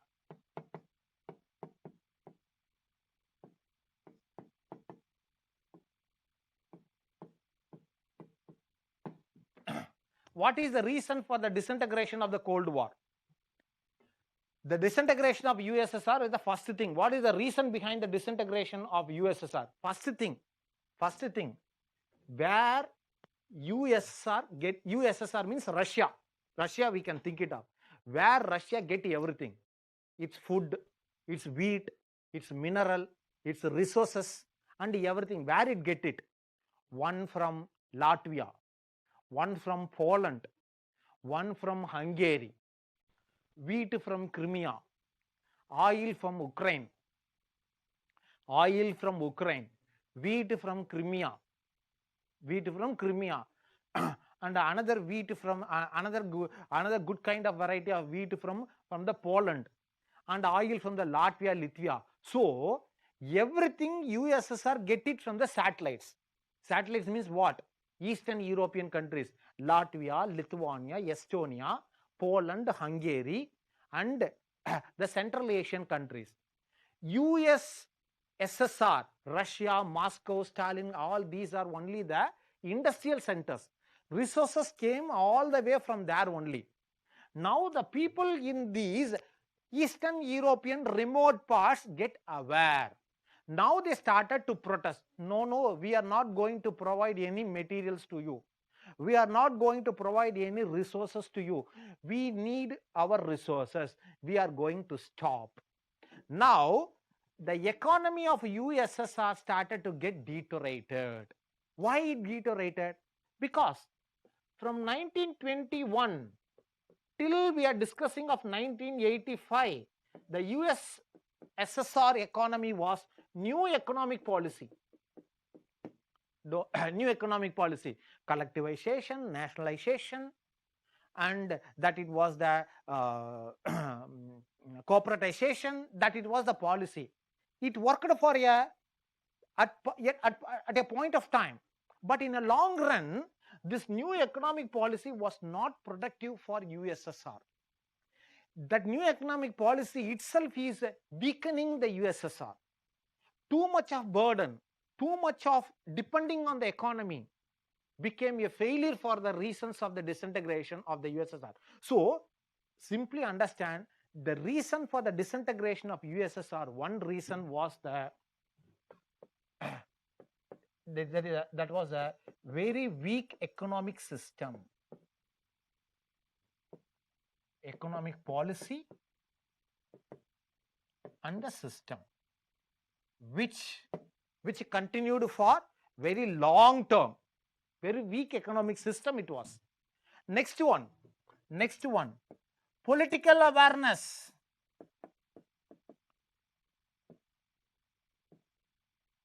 The political awareness in Eastern Europe.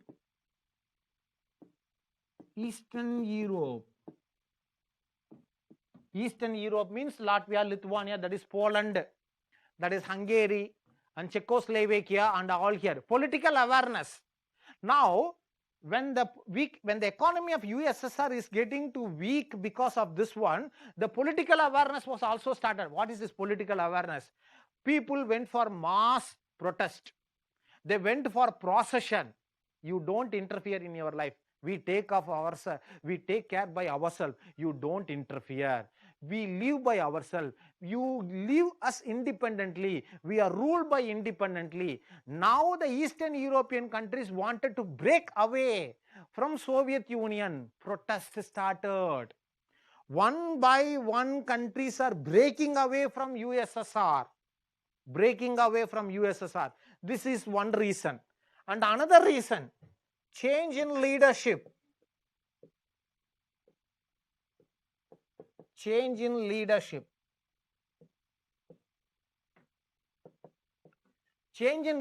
was another reason. So how leadership change can be a reason for the disintegration? Yes, I will tell you.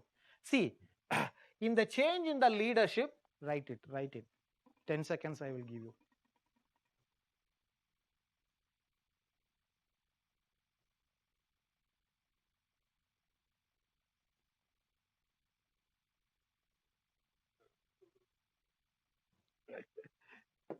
Change in the leadership. What was the change in the leadership USSR faced it? See, in 1985, a new president was elected there.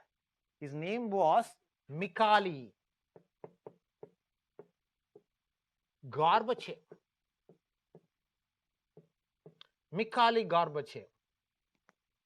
A new president for USSR. What he introduced was, two new policy for USSR. One was perestroika and another one was glasnost. Glasnost and perestroika he introduced. What was the purpose of this introduction? Perestroika, structural change in economy. Structural change in economy. Glasnost, openness. Okay. What is the structural change in the economy? See, till 1991, India followed the very close economy. We have a we have a different economic system. 1991, what India adopted? India adopted the LPG model of economy. That is liberalization, privatization, globalization. I think you come across this one in your economic class. Definitely you come across in LPG in the economics class. Liberalization, privatization, globalization. You know what is mean by liberalization, you know what is mean by privatization and globalization. You definitely know it. And suddenly Mikhail Gorbachev changed the economic policy from the new economic policy from Lenin time, NEP, 1921. A new economic policy to the structural change in economy. As per new economic policy of Lenin, no private property, no private industry. Everything would be decided by the state. Everything would be produced by the state only. Price would be fixed by the state only. Now privatization was there. Now, under the new perestroika structural economic model, you can have private industry, you can have a private car, you can have a private house.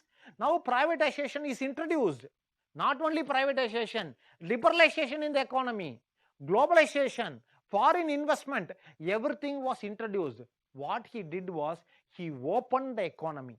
He opened the economy for the for the private and for the globalization one, and at once immediate change have completely had a chaos effect over the economy. One. Next one, glossness, openness. What is mean by openness? See, how is our government working, Indian government? If we want to know how Indian government is working, what we can do, we can write information to the government. I want to know how this working, how this program is working. Tell me what you can do it. That is what we called it as a right to information, RTI. I think you come across this in the polity class. Right to information. That is citizen and government interaction. Right to information. And how this department is working, citizen charter, we know it. So there is a close relationship between the government and the citizen. So citizen know how government is working. So if you want to know how the government is working, then you have to provide information to the citizen. You have to allow citizen to debate.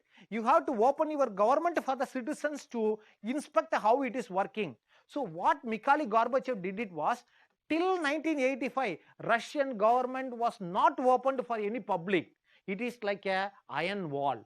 It is like a iron curtain. No one knows nothing what was happening inside.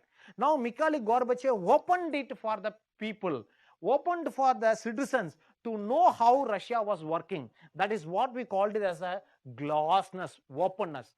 See, millions and millions of people are waiting outside the gate. On one sudden day, they suddenly open the gate. What would happen? Everyone would rush towards the gate and they try to open it, and they entered into the gate. What would happen? That is the chaos. That is what happened.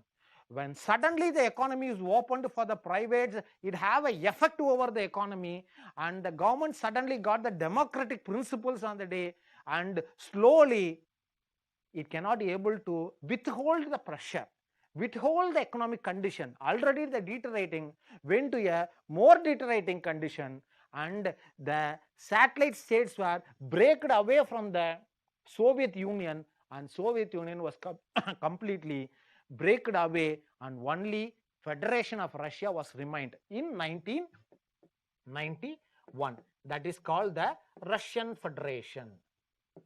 That is the Russian Federation. So the disintegration of Russia it was. You know the Central Asian countries, Ukraine, Tajikistan, Uzbekistan, Turkmenistan, all these were the satellites of Russia. They break away from Russia. And what these countries are called? These countries were called Commonwealth of Independent States, CIS countries.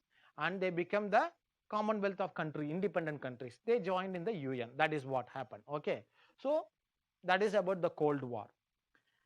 We stop with this. The Cold War is completed. We have two more things, NAM and decolonization. We see that it may be 45 minutes only it required. We continue that in the next class. Now I stopped with this. The class is over. I am going for the doubt clarification session. In case if you are having any doubts, you can ask me now. The class is over.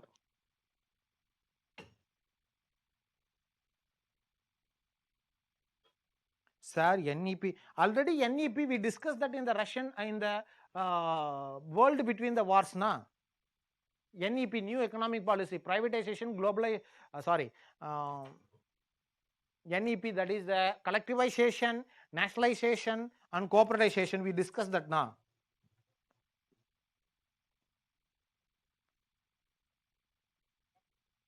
Yes. பார்த்துட்டேன்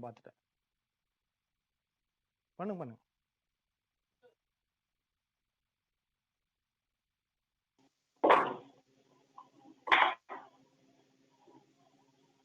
Hello, sir. Yes, Kishore, tell me. Good evening. Good evening, Kishore. Sir, there is some query, sir. In 1949, you have told that China becomes PRC, the People's Republic of China, which is an add-on point to USA, but it is not so, right? You have told the USA or USSR? People's Republic of China, which is a pro-USSR country. Okay. So it is against USA, right? Yes, definitely. People's Republic of China is against United States of America because People's Republic of China is support, all its support, everything is provided by Russia only, na? Okay. Okay, sir. Okay. In case of the deterrent phase, all the nuclear treaties have been signed up. The deterrent phase. Only that is the example NPT. NPT, PTBT, SALT treaty, and the START treaty, everything is a denuclearization program because it was the effect of the Cuban Missile Crisis. Okay, sir. In nowadays also, I read news about the START treaty. I hope the Trump and Putin are discussing. Is it so, right? Yes, that is correct, because now we are saying that the USSR is Russia is emerging. We call it as a Cold War 2, phase 2. We are calling it as a Cold War 2.0. So in order to reduce the armaments between the US and in the Russian Federation, they are signing, they are talking about the START treaty. But it is not, that thing is not coming in world history. This part, it may be for the political science, maybe. Okay, sir. Now coming to that new Cold War, as it was Mujahideen were the supreme precedents for the terrorist group. Is it only? No, sir. The leaders of terrorists that started from Afghanistan, the Mujahideen. So all the Lashkar-e-Taiba, Jaish-e-Mohammed, ISIS are following that the same. No, ISIS is different one. ISIS is a very recently emerged one, but Al-Qaeda, Lashkar-e-Taiba, all these leaders were once trained in the Mujahideens. The leaders of this present organization were once trained in the Mujahideens in 1979. Okay, sir. Okay, got it. And one more query here. Once the 1991 the Russia got disintegrated, what happened to the Taliban? How the Taliban were emerged? Or the Mujahideens have been shifted into Taliban?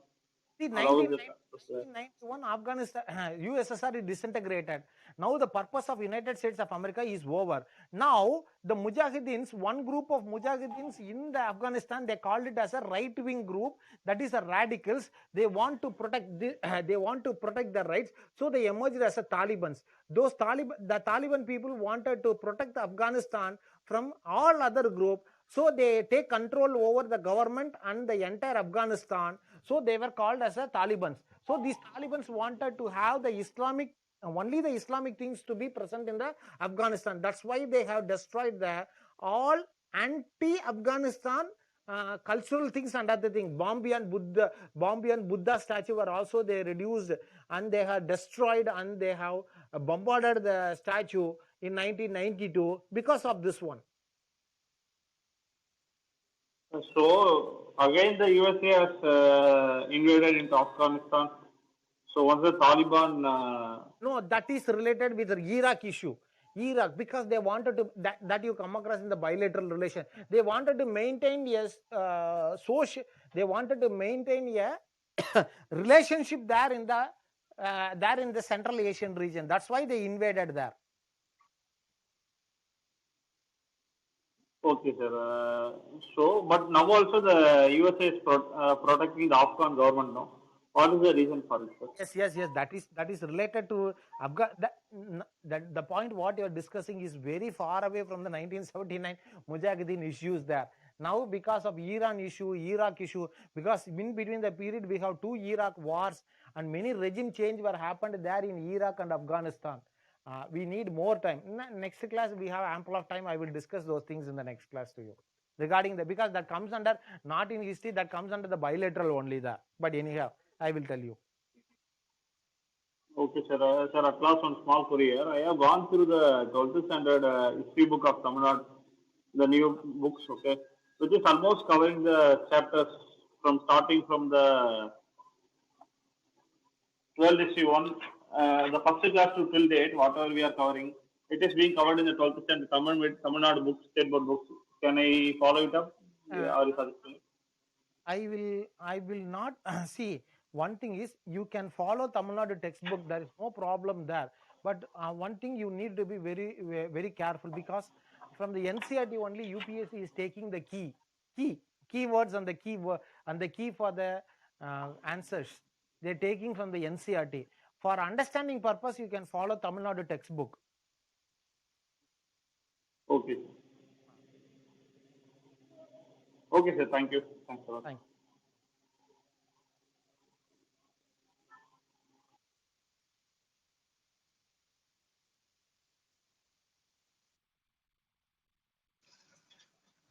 Hello, sir. Good evening. Good evening. Sir, my question is, so why the new economic policy was ended suddenly in 85? Because it was successful. No, it was not as successful. It was successful from 1921 to 1950, 1960. But we can see, we cannot say that is a success. We cannot say only for a period of time it was successful. After that, it was not a successful one. The new economic policy. How long you can how long you can nationalize the products and everything? It is not a sufficient one. It is not an advisable one. That see. It is not acceptable by the people itself. So that's why the people of Russia also not accepting the policy of economic policy in 1985. So, like, what is the main reason that it became failure? Like, it became failure. Okay. The main reason was they compare with the Western countries. Western countries are growing. The GDP is growing. The GDP economic growth is faster. Because of the capitalistic philosophy, because of the foreign investment what they got, because of the globalization what they got. If they wanted to compete with the Western European countries, if they wanted to compete with the United States of America, definitely they have to introduce a new economic policy. That's why they switched from the new economic policy to the perestroika, that is from the model that is privatization and globalization. Okay, sir. So even China became Marxist, right? Like in the economic policy. China is economic policy is capitalistic policy. Political policy is socialist policy. Today. Okay. Today, right? Okay, sir. So one more question, sir. So what about Vietnam after the Vietnamese War? It became capitalist, or Vietnam is a single Vietnam. See, Vietnam was not divided, and Vietnam supported for the nearby countries of Laos and Cambodia, though they also became the Soviet countries in the later period. Okay, sir. Thank you, sir. That's it.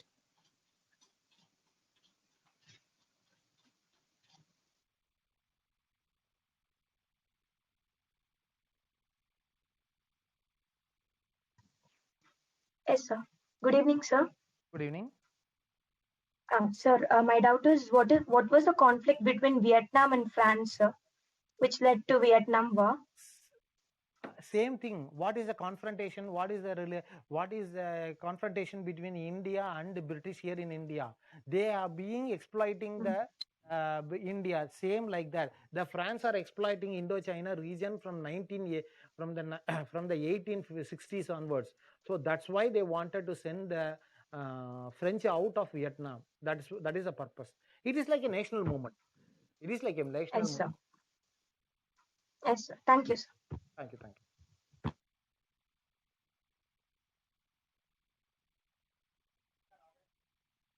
அவ்வளவுதானா? இல்ல சிவப்பிரியா இருக்காங்க, இல்ல வேற ஒருத்தவங்க Tanuja.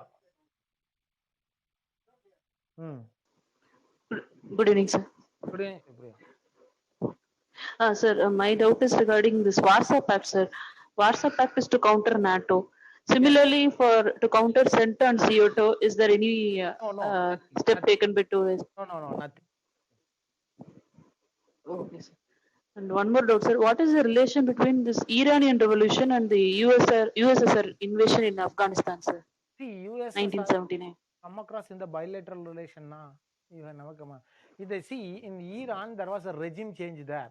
Now Iran became a pro-West country. In 1979, Iranian revolution happened and Iran became a pro-USSR country. Now USSR wanted to hold over Iran and Afghanistan. The only country they want to control over is Afghanistan, because India is also somewhat socialist countries in 1960, 1979. That was that was during Indira Gandhi was there. So India have a very close relation with USSR during the time. So they wanted to have the entire Asia wanted to become a Soviet flag. That's all. Communist. Okay, got it, sir. That is the thing. Okay, sir. And regarding this Cuban Missile Crisis, can we take, like, if war is happening in some other country, means USA and USSR are eager to participate, but if it is going to affect them, then it led to the end of Cuban Missile.